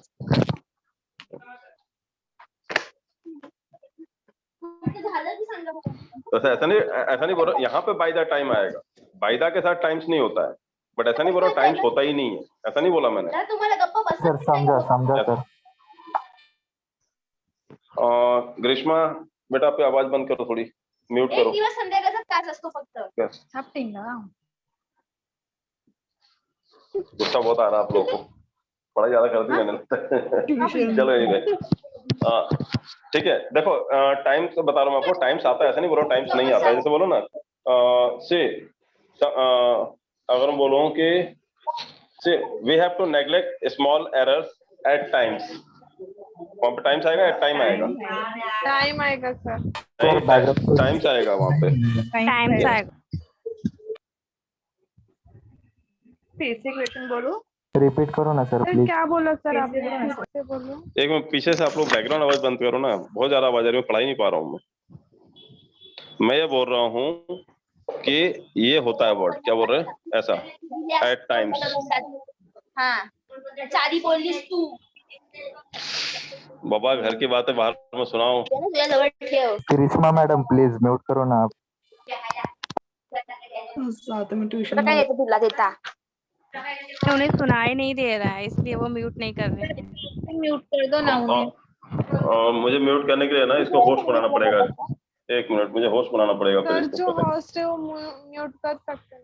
हाँ कर सकता मैडम, लेकिन मेरे को फिर अभी स्क्रीन शेयर कर रहा हूँ ना, फिर वापस मेरे को स्क्रीन शेयर हटा करके वहां पे जाना पड़ेगा। हो गया सर हो गया।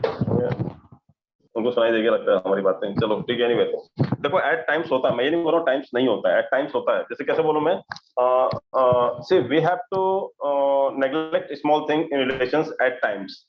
कभी कभी जो है ना हमें अपने रिलेशन को बचाने के लिए ना कभी कभी हमें छोटी छोटी चीज एरर को हमें नेग्लेक्ट करना पड़ता है, तो एट टाइम्स आएगा। एट टाइम्स मतलब क्या होता है, कभी कभी, सम टाइम्स को हम लोग एट टाइम्स में रहते हैं, मतलब जो हमारा टाइम सर्टेन नहीं होता ना, फिक्स टाइम नहीं होता, हम क्या होता है एट टाइम्स।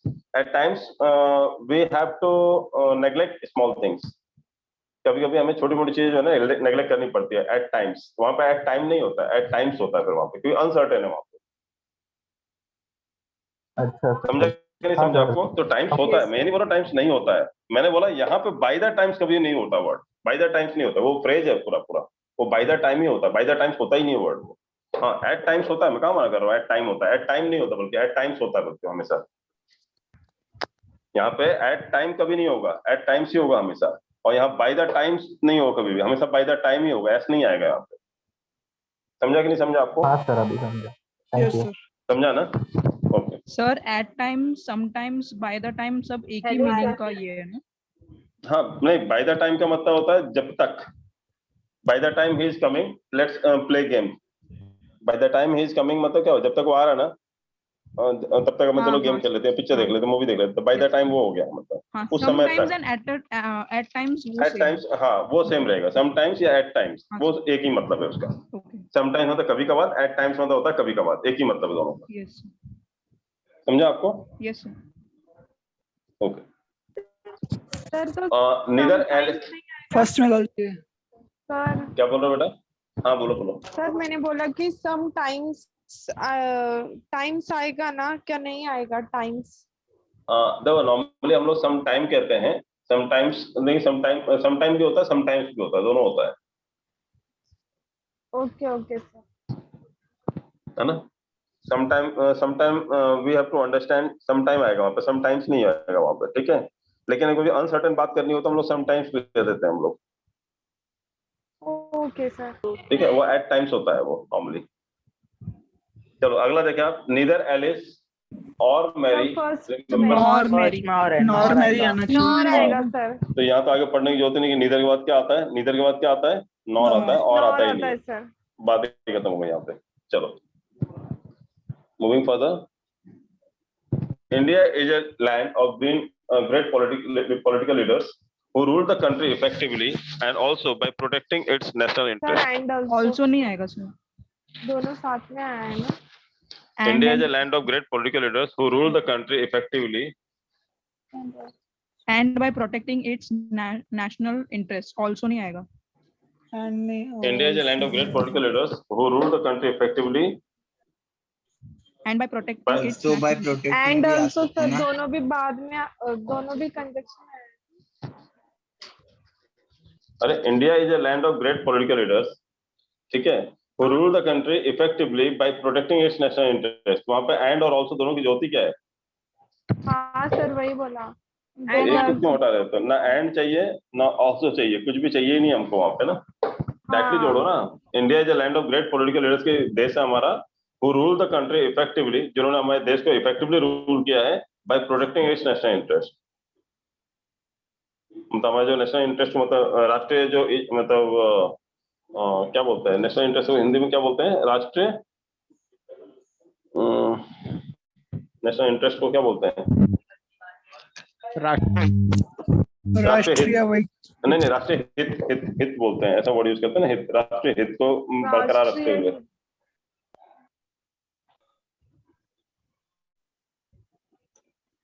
राष्ट्रीय हित होता है ना, नेशनल इंटरेस्ट मतलब क्या होता है? राष्ट्रीय हित, मतलब राष्ट्रीय हित का ध्यान रखते हुए, मतलब क्या हुआ, मतलब हित का सेंस होता है मतलब favour.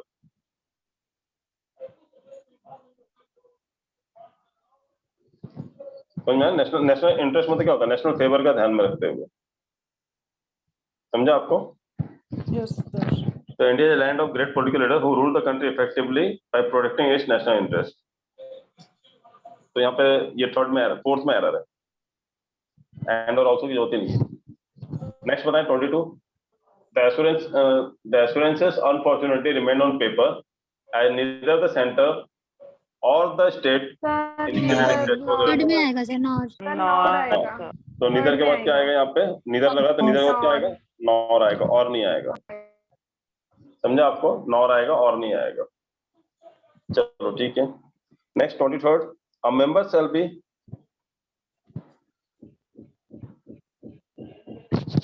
shall be required to pay interest at such rate as is fixed by the committee। Sir no error, no errors, no आएगा।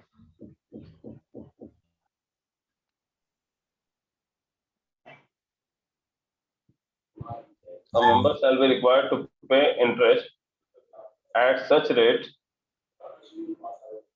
such as होता ही है ना, such rate as, तो such as होता है ना, ये बताया ना मैंने आपको, such as होता है, such as होता है कि नहीं होता है? होता है सर। होता है ना, such rate as is fixed by the committee। No error, सही है, नो एरर है। नेक्स्ट देखें आप, we were so late। Such as होता है ना, रेट भी आ गई। क्या? नहीं such rate as ऐसा बोल देते हैं ना, such thing as बोलते हैं ना, such thing as, जैसे मतलब जैसे you have such watch as, कौन है बाबा, क्या है ये? you should maintain the decorum of the class. If you are continuing with the class, see, I can understand that this is the online lecture which you are attending from the home. But one thing you should put in your mind: if you are home, then if you are attending the lecture, then you should keep yourself in such a way, or you should you can say isolate yourself from the family. Otherwise, दिक्कत होगी आपको lecture attend करने में. And even if you are having a small home जहाँ पे नहीं कर सकते, at least you should try to mute yourself and just listen what I'm telling you, unless and until you have to ask something. If you have any doubt or something you want to ask with the class, then only unmute yourself. Rest you can mute yourself. You can do all the home things and all the household works you can do. I'm not denying for that. Even if you have the kids and all, then you should mute yourself. That is unless and until you have to ask something. If you have any doubt, then you can unmute yourself. Getting my point? Otherwise दिक्कत सबको होती है. Anyway, क्या बोल रहे थे आप बेटा? सच रेट लगा दिया इसलिए सच एज एक साथ आना चाहिए था. देखो ऐसा बोलते हैं ना,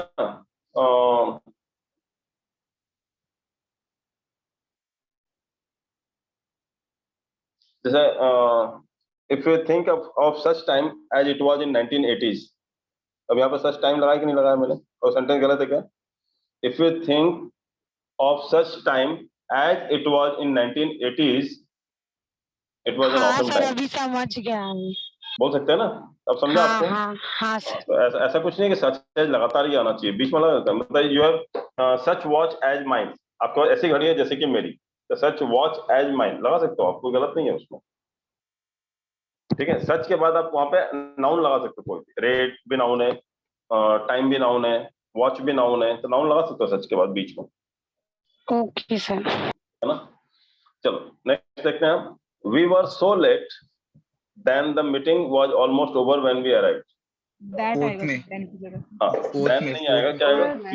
We were so late that the meeting. Then नहीं होगा, that आएगा, क्योंकि so के बाद क्या आता है? So is followed by that. So that होता है ना? So then होता है, so that होता है.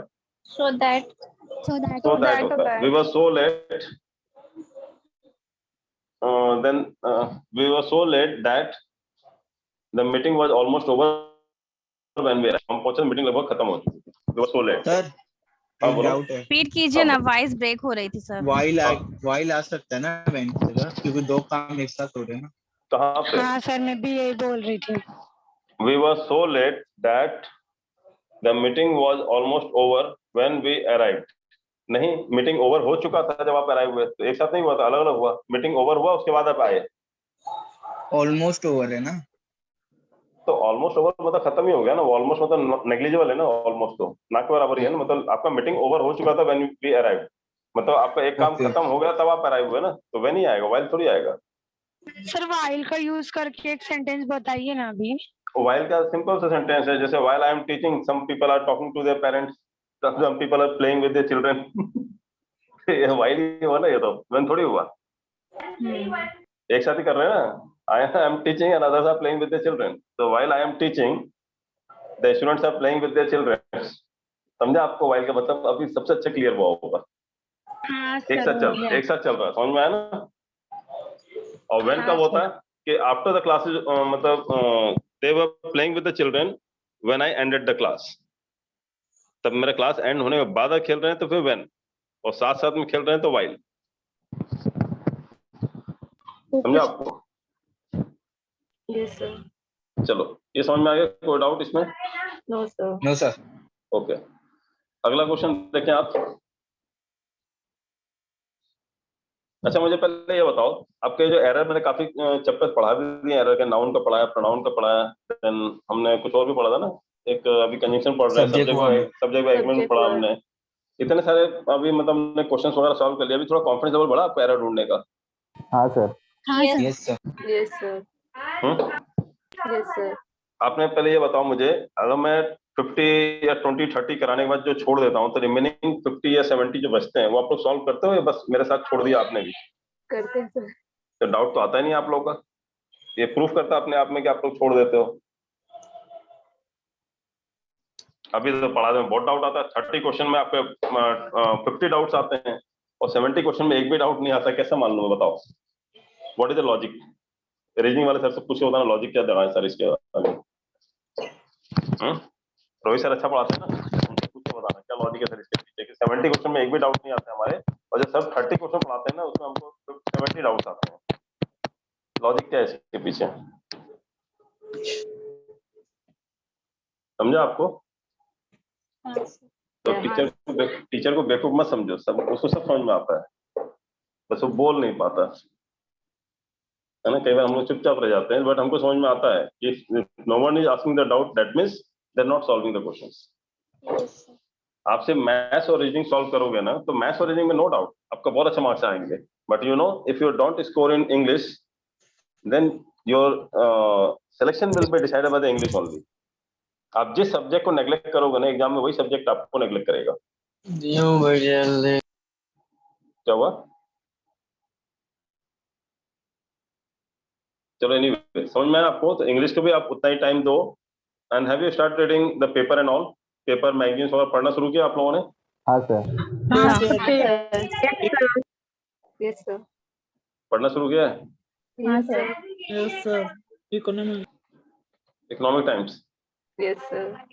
द हिंदू वगैरह भी पढ़ सकते हो, और टाइम्स ऑफ इंडिया भी पढ़ सकते हो, द हिंदुस्तान टाइम्स भी पढ़ सकते हो। कोई भी पेपर आप लेके पढ़ लो। मेरा मतलब है कि आपको सिर्फ पढ़ने से मतलब है, आपको रीड करना है, और सिर्फ ऐसा नहीं कि न्यूज़पेपर ही पढ़ना है। न्यूज़पेपर का अपना एक तरीका होता है। सिंपल कौन सा है मतलब? तो भी सबसे सिंपल से स्टार्ट करते तो फिर तो सर देखो सिंपल वाली बात नहीं आती है, बात आती है कि आपका जो पेपर होना चाहिए वो ऑथेंटिक होना चाहिए। मतलब ये नहीं सिर्फ न्यूज ऑथेंटिक हो, आपको इंग्लिश सीखना है ना वहाँ पे, तो आपकी जो वहाँ पे इंग्लिश लिखी गई हो सही होनी चाहिए। तो times of India, the Hindu, economic times और द हिंदुस्तान टाइम्स, ये 4 पेपर का सही रहता है। बाकी डीएनए में तो खुद गलत लिखते हैं, ग्रामर बोलो तो कैसे सजेस्ट करूंगे डीएनए पढ़ लो, ये कैसे कोई और पेपर बोल दो पढ़ लो, उनके ग्रामर में खुद मिस्टेक देखे मैंने। तो आपको अगर प्रिफर, मैं वही बोल रहा हूँ हिंदुस्तान टाइम्स। अच्छा मैं बता रहा हूँ, सारे पेपर में पढ़ता हूँ, मुझे तो पता है क्या डिफरेंस है, मैं बताता हूँ आपको डिफरेंस। नो सूनर के साथ तो फर्स्ट फॉर्म लगता है ना सर? कौन सा? अच्छा क्वेश्चन की बात कर रहे हो। No sooner did he see, हाँ फर्स्ट फॉर्म में लगता है। No sooner did he see the traffic policeman he over seat belt then he wore तो no seat sooner belt. Did he see the traffic policeman then he over seat belt. Sooner ध्यान आएगा सर। नहीं, no sooner then he did he see, यहाँ पे then थोड़ी आ जाएगा। No sooner than. Third में यहाँ सर, थर्ड में then आएगा। यहाँ पे देन, यहाँ देन नहीं आएगा। यहाँ पे नो सूनर देन यहाँ नहीं आएगा। No sooner did, no sooner did आता है ना, डिड या हैड आता है, ठीक है। तो no sooner did he see, ये सही है बिल्कुल, the traffic policeman then he over, than यहाँ पे आएगा, than he over seat belt. तो थर्ड में एरर है। मतलब थर्ड में आएगा ना एरर? थर्ड में एरर है, थर्ड में देन आना चाहिए था ही के पहले। सर और मतलब? और मतलब पहनना, वियर मतलब क्या होता है? वियर द शर्ट मतलब क्या होता है? वियर मतलब क्या होता है? पहनना। हाँ पहनना। तो वियर का पास्ट टेंस क्या होगा? वोर। और वो वियर एंड टियर मत देखना, वियर एंड टियर मतलब होता है क्या बोलते हैं, मतलब टूट फूट। अरे चीर, हाँ चीर फाड़ या टूट फूट, टूट फूट होता है ना वियर एंड टियर। मशीन का टूट फूट होता है और वियर एंड टियर कपड़ों का चीर फाड़ होता है, ऐसा बोल दो आप। लेकिन वियर का मतलब और होता है, वियर का जो पास्ट टेंस है वो और होगा। और अगर सोनर के साथ हैड यूज होता तो यहाँ पे थर्ड फॉर्म लगता। थर्ड फॉर्म लगता है, जैसे no sooner had he saw seen, sorry had he seen, no sooner had he seen हो जाता है। फिर वो सी नहीं होता है, फिर क्या हो जाता है? थर्ड फॉर्म सीन लग जाता है। हैड क्या होता है? तो हैड सीन हो जाता है। लेकिन डिड लगा है तो क्या आएगा? सी आएगा, वर्ब का फर्स्ट फॉर्म। अभी समझ में आया आपको? यस। और सॉ नहीं लगेगा। और ये और क्यों लगा? ओन क्यों नहीं लगा? WO, अच्छा ये मुझे बताओ, वियर होता है WEAR, वियर मतलब पहनना। WORE आपने देखा यहाँ पे और लिखा है, और WORN वोन मतलब होता है थर्ड फॉर्म होता है। ये सेकंड होता है, वर्ब का सेकंड फॉर्म, ये वर्ब का फर्स्ट फॉर्म, और ये वर्ब का थर्ड फॉर्म। तो ये वर्ब का थर्ड फॉर्म क्यों नहीं लगा यहाँ पे ही के बाद? सेंटेंस पूरा पास्ट में। क्योंकि डिड नहीं सर, डिड के साथ फर्स्ट फॉर्म लगेगा ना सर। तो वो तो लग गया ना बेटा यहाँ पे, उससे क्या लेना देना? यहाँ तो लगा दिया ना फर्स्ट फॉर्म, ये तो ये सी लगा दिया ना। अच्छा ये इसका सेकंड की बात। हाँ ये तो लग गया ना, ये तो सी लग गया ना। वो डिड के चक्कर में सी तो लग गया वर्ब का फर्स्ट फॉर्म, या तो बात ही खत्म हो गई। मैं तो यहाँ बोल रहा हूँ ही के बाद और क्यों लगाया, ही के बाद ओन क्यों नहीं लगाया? हैड के साथ ओन आएगा। तो पास्ट है ना।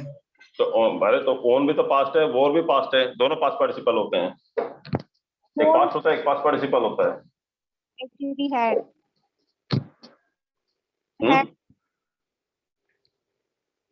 ध्यान रखना कभी भी आप, अब यहाँ पे सब्जेक्ट लिखा हुआ है और सब्जेक्ट के तुरंत बाद वर्ब लगता है, तो या तो वर्ब का फर्स्ट फॉर्म या फिफ्थ फॉर्म लगेगा, और नहीं तो अगर पास्ट टेंस लगाना है तो हमेशा वर्ब का सेकंड फॉर्म ही लगता है, वही पहचान है उसकी।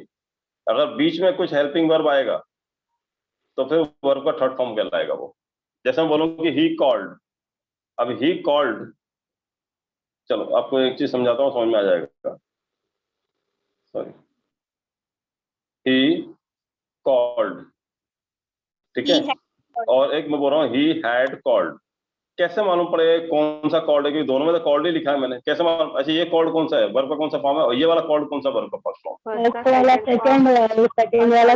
ये वाला वर्ब का सेकंड फॉर्म है, कॉल्ड है लेकिन वर्ब का सेकंड फॉर्म है, और ये जो है वर्ब का थर्ड फॉर्म है। कैसे मालूम पड़ा मुझे? ये हैड के बाद आएगा तो वर्ब थर्ड फॉर्म, और सब्जेक्ट के तुरंत बाद आएगा तो वो सेकंड फॉर्म ही होगा। समझा? Yes sir. नहीं समझा आपको? दोनों कॉल्ड लिखा है, डिफरेंस क्या होता है हैड है। और सर, तो डिफरेंस क्या होता है? He called, he had called. नहीं जरूर नहीं हैड आए, यहाँ पे वॉच भी हो सकता है, he was called for the interview, तो भी ये वर्ब का थर्ड फॉर्म है। वॉच के बाद भी आता है वर्ब का थर्ड फॉर्म, जरूर नहीं कि हैज हैड के बाद भी वर्ब का थर्ड फॉर्म लगता है, वॉच के बाद भी लगता है, इज के बाद भी लगता है। जैसे ही इज पनिश्ड, तो ही इज पनिश्ड में पनिश्ड क्या है? वर्ब का थर्ड फॉर्म है, और ही पनिश्ड में सर तो अभी वर्ब का सेकंड फॉर्म। Sorry sir. हाँ बोलो। सर मतलब ही कॉल्ड और ही हैड कॉल्ड, ये दोनों में डिफरेंस क्या है फिर सर? दोनों में डिफरेंस ये है कि ही कॉल्ड मतलब उसने बुलाया, और ही हैड कॉल्ड मतलब उसने बुलाया है लेकिन अभी रिसेंट में बुलाया है, क्योंकि परफेक्ट टेंस है ना, परफेक्ट टाइम पता है, और ही कॉल्ड में परफेक्ट टाइम नहीं पता, इसलिए इसको परफेक्ट टेंस कहते हैं, और इसको हम लोग कहते हैं normal past tense. Past indefinite कहते हैं, इंडेफिनिट कहते हैं ना, पास्ट इंडेफिनिट। और ये परफेक्ट टेंस है, ये परफेक्ट है क्योंकि परफेक्ट टाइमिंग पता है, हैज हैड में परफेक्ट टाइमिंग पता होता है, और ही कॉल्ड में क्या होता है, टाइम पता नहीं होता, इसलिए बोलते हैं हम लोग पास्ट इंडेफिनिट। इंडेफिनिट है, निश्चित नहीं है कौन से टाइम पे हुआ है। अच्छा टेंस जो होता है ना, पूरा टाइम का खेल है ना। टेंस जो होता है, टेंस का मतलब क्या होता है? समय का, ये पूरा समय का ही होता है, तो टाइम का ही खेल है बेटा। बाकी मीनिंग तो वैसे चीजें ऐसे होंगे, बहुत सी चीजें सेम रहेंगी। जैसे मैं बोलूँ he had taken my copy, जैसे या बोलो ही हैड गॉन देयर, वो वहां गया था, ही हैड गॉन देयर, ठीक है। और नहीं बोलो ही वेंट और ही हैड गॉन। नहीं, अगर ऐसा बोलो कि ही हैड बिन, जैसे ही हैड बिन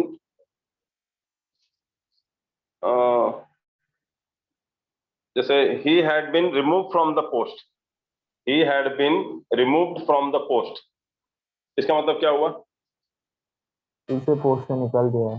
ओके, अब मैं बोल रहा हूँ he was remove from the post, अब इसका मतलब निकाल दिया, उसको निकाल दिया। नहीं, he had been removed from the post और he was removed from the post, दोनों में डिफरेंस क्या है? तो दोनों में तो वही हुआ ना, दोनों था, वॉज मतलब भी था होता है, हैड मतलब भी था होता है, रिमूव मतलब निकाल दिया, वहां भी निकाला, यहाँ भी निकाला। निकाल दिया, पास्ट में था ना, निकाल दिया। नहीं निकाला तो पास्ट में ही है, लेकिन रिसेंट पास्ट में निकाला है, अब भी फिलहाल कुछ दिनों पहले निकाला, तो ही हैड बीन रिमूव, और ही वॉज रिमूव मतलब कब निकाला भगवान जाने, 2 साल पहले निकाला या 25 साल पहले निकाला नहीं पता। ही was remove from the post indefinite है, टाइम नहीं पता मेरे को, तो जब टाइम नहीं पता। टेंस कब लेने वाले हो? इसके बाद ही ले लेता हूँ मैं आपको, अभी आपका कंडीशन खत्म हो गया ना आज, तो मैं शाम को टेंस लेना शुरू कर देता हूँ नेक्स्ट टाइम से। हाँ सर चलेगा, टेंस ले लो सर। मतलब हेलो सर। हाँ बोलो सर, मतलब कोई रिसेंट चीज हो पास्ट या फ्यूचर में, मतलब पास्ट या प्रेजेंट, तो हैज हैड लगाते हैं, तो हैज हैड लगाते हैं हम लोग। अच्छा, और अगर हमें पता नहीं है तभी तो हम लोग अच्छा मेरे को एक चीज समझ में नहीं आता है, स्कूल वाले सब पढ़ाते हैं present indefinite, past indefinite, present perfect, past perfect, continuous का तो सब कुछ समझ में आगे चल रहा है, लेकिन ये परफेक्ट और इंडेफिनिट क्यों है किसी ने आके बताया नहीं स्कूल में कि इंडेफिनिट क्यों बोलते हैं, परफेक्ट क्यों बोलते हैं, क्या परफेक्ट है इसमें और क्या इंडेफिनिट है इसके अंदर, बताया नहीं किसी ने आपको, इसलिए दिक्कत हो रही है आपको। सही बोल रहा हूँ ना? Yes sir. Yes, आपको sir. किसी ने बताया? आपको बस पढ़ा दिया, रटा दिया गया है कि प्रेजेंट इंडेफिनिट, हाँ past sir, indefinite, school future में सिर्फ इंडेफिनिट। पढ़ा देते, समझ जाते। समझाते नहीं थे, तो इसलिए हमारे पास आया हो ना आप, ताकि हम समझा दें आपको। ठीक है, तो इनडेफिनिट का मतलब होता है जहां पे टाइम निश्चित नहीं होता है, और परफेक्ट वहां कहते हैं हम लोग जहां पे टाइम परफेक्ट होता है, पता रहता है हमको। सर टेंस में आप सर इसके बाद आप टेंस ले हाँ। हाँ, मैं टेंस ले लेता हूँ इसके बाद। चलो टेंशन मत लो आप, टेंस पढ़ने के लिए टेंशन मत लो, मैं टेंस ले लेता हूँ नेक्स्ट टाइम पे। नहीं सर। ठीक है, वैसे हमारे वीडियोज हैं, आपको टेंस के वीडियोज पहले भी पढ़ाए हैं मैंने, तो आपको वीडियोज में है, आप चाहो तो एक बार जाके देख सकते हो उसको, बहुत पहले मिलेगा आपको, टेंसेस पढ़ाया हुआ है मैंने। Verbs and tenses, verb tenses पढ़ाता हूँ मैं, और मैं पहले ही बोल देता हूँ टेंस जो होता है सेंस पे चलता है, टेंस पे नहीं चलता है। ठीक है, और मेरा टेंसेस पढ़ाने का तरीका वैसे स्कूल वाले तरीके से नहीं है, present indefinite, past indefinite, present perfect, ये सब पढ़ाता ही नहीं हूँ मैं टेंस में। मेरा अलग ही तरीके से बनाया हुआ है, जहाँ पे active voice, passive voice, direct speech, indirect speech और टेंसेस, वर्ब सब मिला के एक चैप्टर बनाया हुआ है मैंने। वो 32 स्ट्रक्चर्स रट लो, उसके बाद फिर दुनिया में कोई भी सेंटेंस ऐसा नहीं होगा जो आप नहीं बोल पाओ। सिर्फ 32 स्ट्रक्चर्स हैं। नेक्स्ट क्लास में आप टेंस ही लो। टेंस ले लेता हूँ, फिर आपसे ग्रामेटिकल जो हैज, हैव, हैड और इज, वाज और ये सब मीनिंग निकलता है ना, क्या मतलब निकलता है, कभी दिक्कत होगी आपको इंग्लिश बोलना आ जाएगा मेरे टेंस पढ़ने के बाद, इतनी गारंटी देता हूँ आपको मैं। अगर आपको इंग्लिश नहीं भी बोलना आता है ना, तो मेरा सिर्फ टेंस के वो 32 स्ट्रक्चर आपने अगर ढंग से पढ़ लिया ना, तो आप इंग्लिश में फ्लुएंटली आप सब कुछ बोल सकते हो, और बिना ग्रामर के एरर के बोलोगे आप। बस सिर्फ आपको वोकैबुलरी चाहिए उसके बाद, फिर बस हाँ सर। नॉर्मल सेंटेंस तो आराम से बोल लोगे, दिक्कत ही नहीं होगी आपको, मतलब एक भी एरर नहीं होगा आपका। मुझे एरर क्यों दिखते हैं? क्योंकि मेरे को इतना मास्टरी है वो सब चीजें देख देख के ना, कि आदत है मुझे। और एक होता है कि reading habit, if you are a voracious reader, तो आपको क्या होता है कि आपको इसे पढ़ते पढ़ते सामने से जाती रहती है ना चीजें, तो हमें मतलब समझ में आ जाता है। जैसे आप अभी देखो सिंपल क्वेश्चन कैसे समझ में आ जाता है, सर कुछ तो गड़बड़ लग रहा है यहाँ पे, आता है कि नहीं आता, आपको लगता है कि नहीं लगता है? हाँ सर। तो वो कैसे, किस बेस पे लगाते हो आप मालूम है? As per your reading habits, जो आपने बचपन में पढ़ा होगा, क्वेश्चन पढ़े होंगे, सेंटेंसेस पढ़े होंगे, तो आपके बैक ऑफ द माइंड में ना आपको थोड़ा बहुत चीजें आपको दिमाग में होगी, इसी बेस पे आप अंदाजा लगाते हो यार ये सब गलत लग रहा है। ठीक है, समझा आपको? हाँ सर। हाँ सर। तो आपको वही चीज है कि आपको जो है ना बैक ऑफ द माइंड में वो सब चीजें रहती हैं, तो उसी बेस पे अंदाजा लगाते हो। अब सोचो अगर आपने ज्यादा पढ़ा होता तो फिर क्या होता है, आपका अंदाजा ज्यादा अच्छा जाता है। ये जो अंदाजा होता है ना, ये किस पे चलता है? जितना ज्यादा आपकी प्रैक्टिस होगी उतना ज्यादा अंदाजा आपको सही होता है। एक्चुअली अंदाजा नहीं होता, वो आपका एक्सपीरियंस होता है। वो कि यार मैंने तो हमेशा ऐसे ही पढ़ा है इसको, तो वही आंसर आएगा। सर हो चुका है, बाकी टॉपिक्स जो बचा हुआ है वो ले लो ना एक बार, तो साइकिल में कंटिन्यू होगा, क्योंकि ज्यादा हो गया। एक बार इंग्लिश का पोर्शन खत्म हो जाएगा तो ऑलमोस्ट सब पोर्शन हो जाएगा, इसलिए क्योंकि टेंस में 34 स्ट्रक्चर है, बहुत टाइम लगेगा। उससे अच्छा जो टॉपिक नहीं हुआ है वो ले लो पहले। देखो मैं आपको टेंस में एक काम कर सकता हूँ ना, कि टेंस को जो है मैं कुछ ऐसा शेड्यूल कर देता हूँ कि टेंस हम लोग मतलब जो बाकी चैप्टर चल रहे हैं ना, तो सैटरडे को मॉर्निंग और इवनिंग में चैप्टर चल रहे हैं चलने देंगे, संडे को मैं टेंसेस लेना शुरू कर देता हूँ। मैं संडे को 2 घंटे की एक्स्ट्रा क्लास ले देता हूँ मैं, जहाँ आपको टेंसेस लेना शुरू करता हूँ, ताकि ये सब चैप्टर्स पढ़ते रहो और साथ में आपका टेंस के बेसिक चीजें समझ में आती जाए। तो सर संडे को टाइमिंग क्या होगा? संडे को आप बताओ, मैं सुबह ले सकता हूँ, दिन भर मुझे बाहर दूसरे भी काम रहते हैं तो निकल जाता हूँ। का ही लो सर। मॉर्निंग का 7 to 9 ले लो सर। बट संडे को कई लोग उठते नहीं है। सुबह मत लो, 7 to 9 नहीं 7 to 9 नहीं बोल रहा हूँ मैं, we can make it 8 to 10 या 8:30 to 10:30 चलेगा सर। सुबह के 5 बजे। 9 से ले लो। तो भी हाँ सर 8-9 चलेगा, बट अब 7 मतलब सर कल मत लेना, परसों एग्जाम है। हाँ नहीं कल नहीं ले रहा हूँ मैं, नेक्स्ट संडे से बात कर रहा हूँ मैं, कल तो लूंगा ही नहीं मैं क्लास, मुझे पता है सबके एग्जाम चल रहा है, तभी नहीं हाँ लूंगा। सर 14 तक एग्जाम चल रहा है। हाँ तो नेक्स्ट संडे से ही रहेगा, लेकिन मैं आपको नेक्स्ट संडे से मैं सोच रहा हूँ लेना शुरू कर दूंगा आपको टेंसेस, क्योंकि टेंसेस जो है बहुत सारे आपके कंसेप्ट को क्लियर कर देता है। ठीक है, आपको मीनिंग समझ में आने लगेगा। कौन सा टॉपिक बचा है? ओके कौन सा? दीपाली लक्ष्य 15th क्वेश्चन रिपीट कर दूं? 15th रिपीट कर देता हूँ, क्या प्रॉब्लम है 15th में? 15th ना कहाँ गया ये? The bank will decide unless Ashok is eligible for a loan based on the monthly on his monthly salary. तो यहाँ पे अनलेस नहीं आएगा, यहाँ पे अनलेस यहाँ पे इफ आएगा या फिर वेदर आएगा, WHETHER। वेदर मौसम वाला नहीं, मौसम वाले की स्पेलिंग होती है WEA, वेदर वाली की स्पेलिंग ये होती है WEATHER। वेदर मतलब क्या होता है? मौसम। वेदर मतलब क्या होता है? मौसम। तो ये अलग स्पेलिंग है, तो ये वाला नहीं होगा, ये वाला वेदर या ये वाला इफ आएगा यहाँ पे अनलेस की जगह पे, अनलेस नहीं आएगा, क्या नेगेटिव की बात ही नहीं है ना। The bank will decide, bank decide करेगा इफ अशोक इज एलिजिबल या whether Ashok is eligible for a loan based on his salary, monthly salary पे बेस पे वो एलिजिबल है कि नहीं है, वो आपको मतलब वो बैंक डिसाइड करेगा। क्लियर है? सर 21 में एरर क्या है? इसमें question number 21 land of great political leaders who ruled the country effectively and also हटा दो ना, and also की जरूरत नहीं है ना, and की जरूरत है ना, also की जरूरत है, दोनों ही हटा दो। सर इंग्लिश में कौन से टॉपिक्स है एग्जाम में? क्या बोल रहे हो? देखो बैंकिंग के लिए हमारे टोटल जो है 10 टॉपिक्स हैं और एसएससी वालों के लिए 12 टॉपिक्स हैं। तो टॉपिक्स कौन से लाइक नाउन एडवर्ब वगैरह कौन से?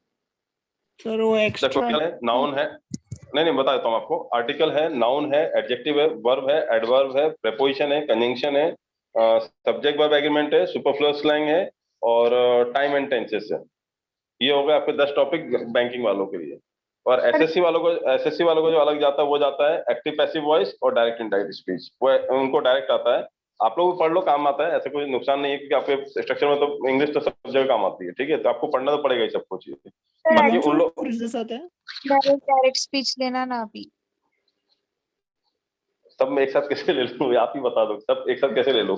और डायरेक्ट स्पीच देखो, डायरेक्ट मैं आपको बता रहा हूँ, एक्टिव पैसिव वॉइस और direct speech, active indirect speech इसलिए मैंने अभी नहीं पढ़ा है कि वो मेंस का सिलेबस है, प्री में नहीं आता आपके, ना बैंक में आता है ना एसएससी में आता, प्री में नहीं आएगा, टेंशन मत लो। पोजीशन और आर्टिकल्स बचा है। हाँ तो प्रेपोजिशन आर्टिकल ले लेता हूँ पहले मैं, ज्यादा बेटर रहेगा। अभी एडवर्ब तो ले रहा हूँ मॉर्निंग में, इवनिंग में मैं आपको एक प्रेपोजिशन और आर्टिकल ये दोनों ले लेता हूँ मैं, क्योंकि एडजेक्टिव बचा है शायद, बाकी वर्ब वगैरह हो चुका है। आपका नाउन हो गया है, प्रोनाउन हो गया है, एडजेक्टिव बाकी है ना, एडजेक्टिव बाकी है, एडवर्ब चल ही रहा है आपका, एडजेक्टिव बाकी है, नहीं एडवर्ब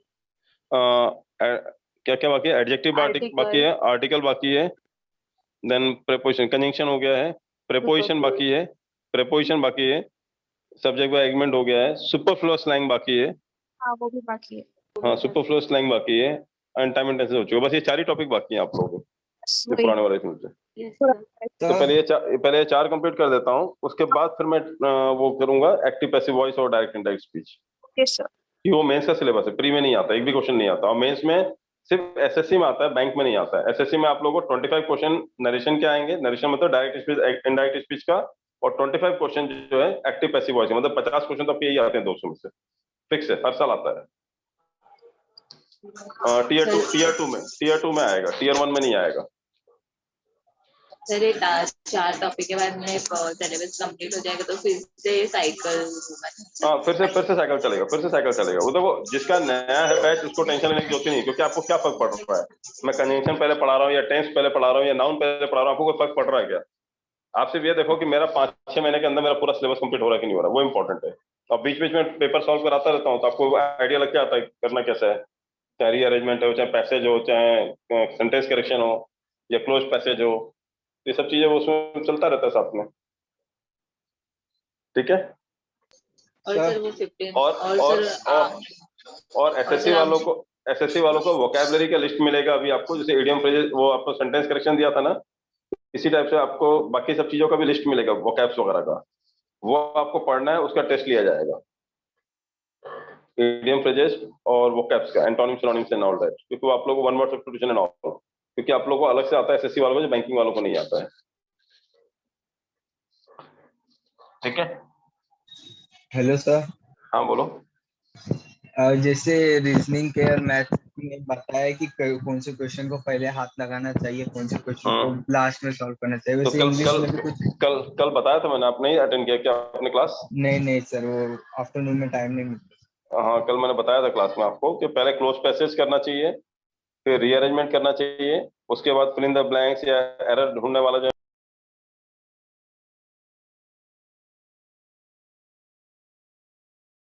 सिनोनिम्स वगैरह कुछ बोल्ड वर्ड में दिया वो करना चाहिए, और उसके बाद टाइम बचता है तो पैराग्राफ सॉल्व करना चाहिए। सर बीच में वॉइस गया था, रिपीट कर सकते हैं?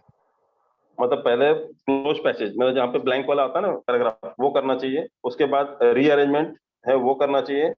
उसके बाद फिल इन द ब्लैंक्स या फिर एरर करेक्शन, सेंटेंस करेक्शन, वो सब जो आते हैं वो करना चाहिए एक एक लाइन वाले।